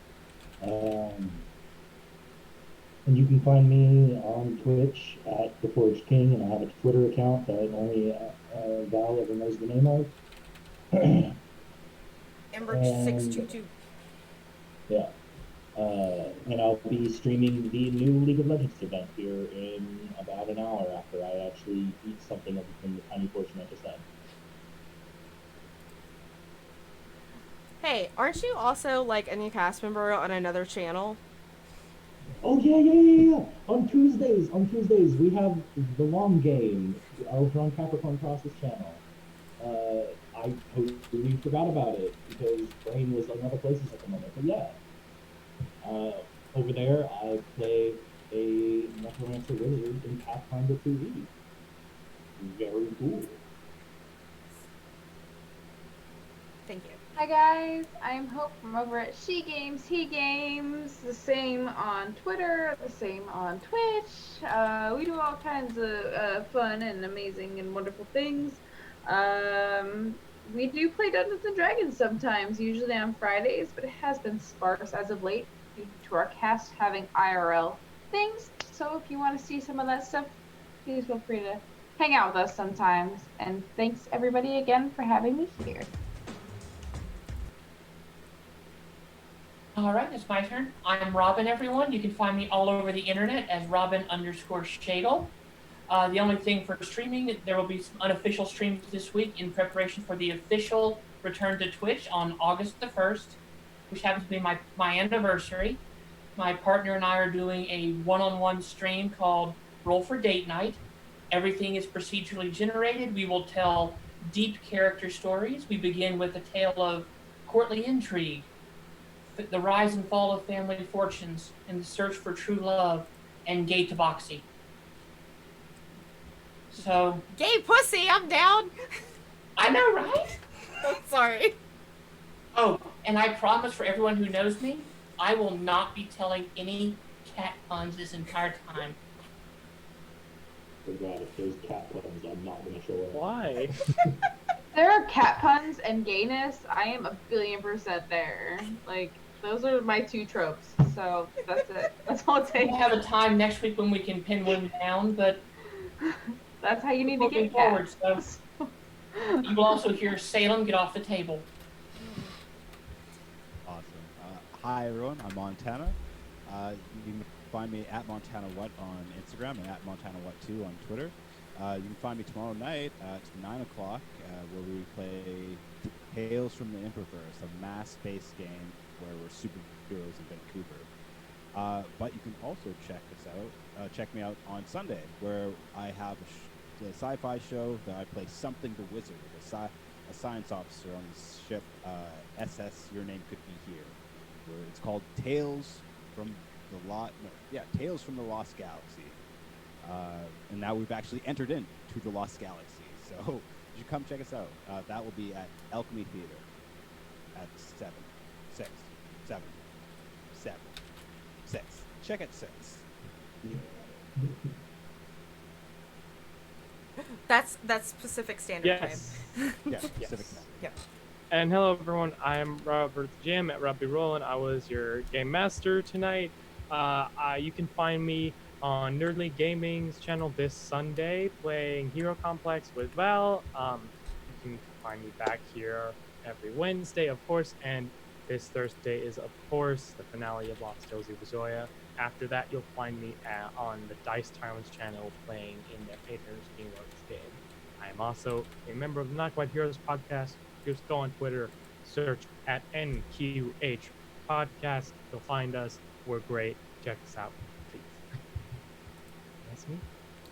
All right, you guys, cool beans. And as soon as we're able, again, thank you everyone for coming and showing up. Really appreciative. We'll see you in a couple of days. Let's go give some love over to my friend Coffee Cat Presents, as they are streaming some Vampire the Masquerade, San Antonio by night. Bye, everyone.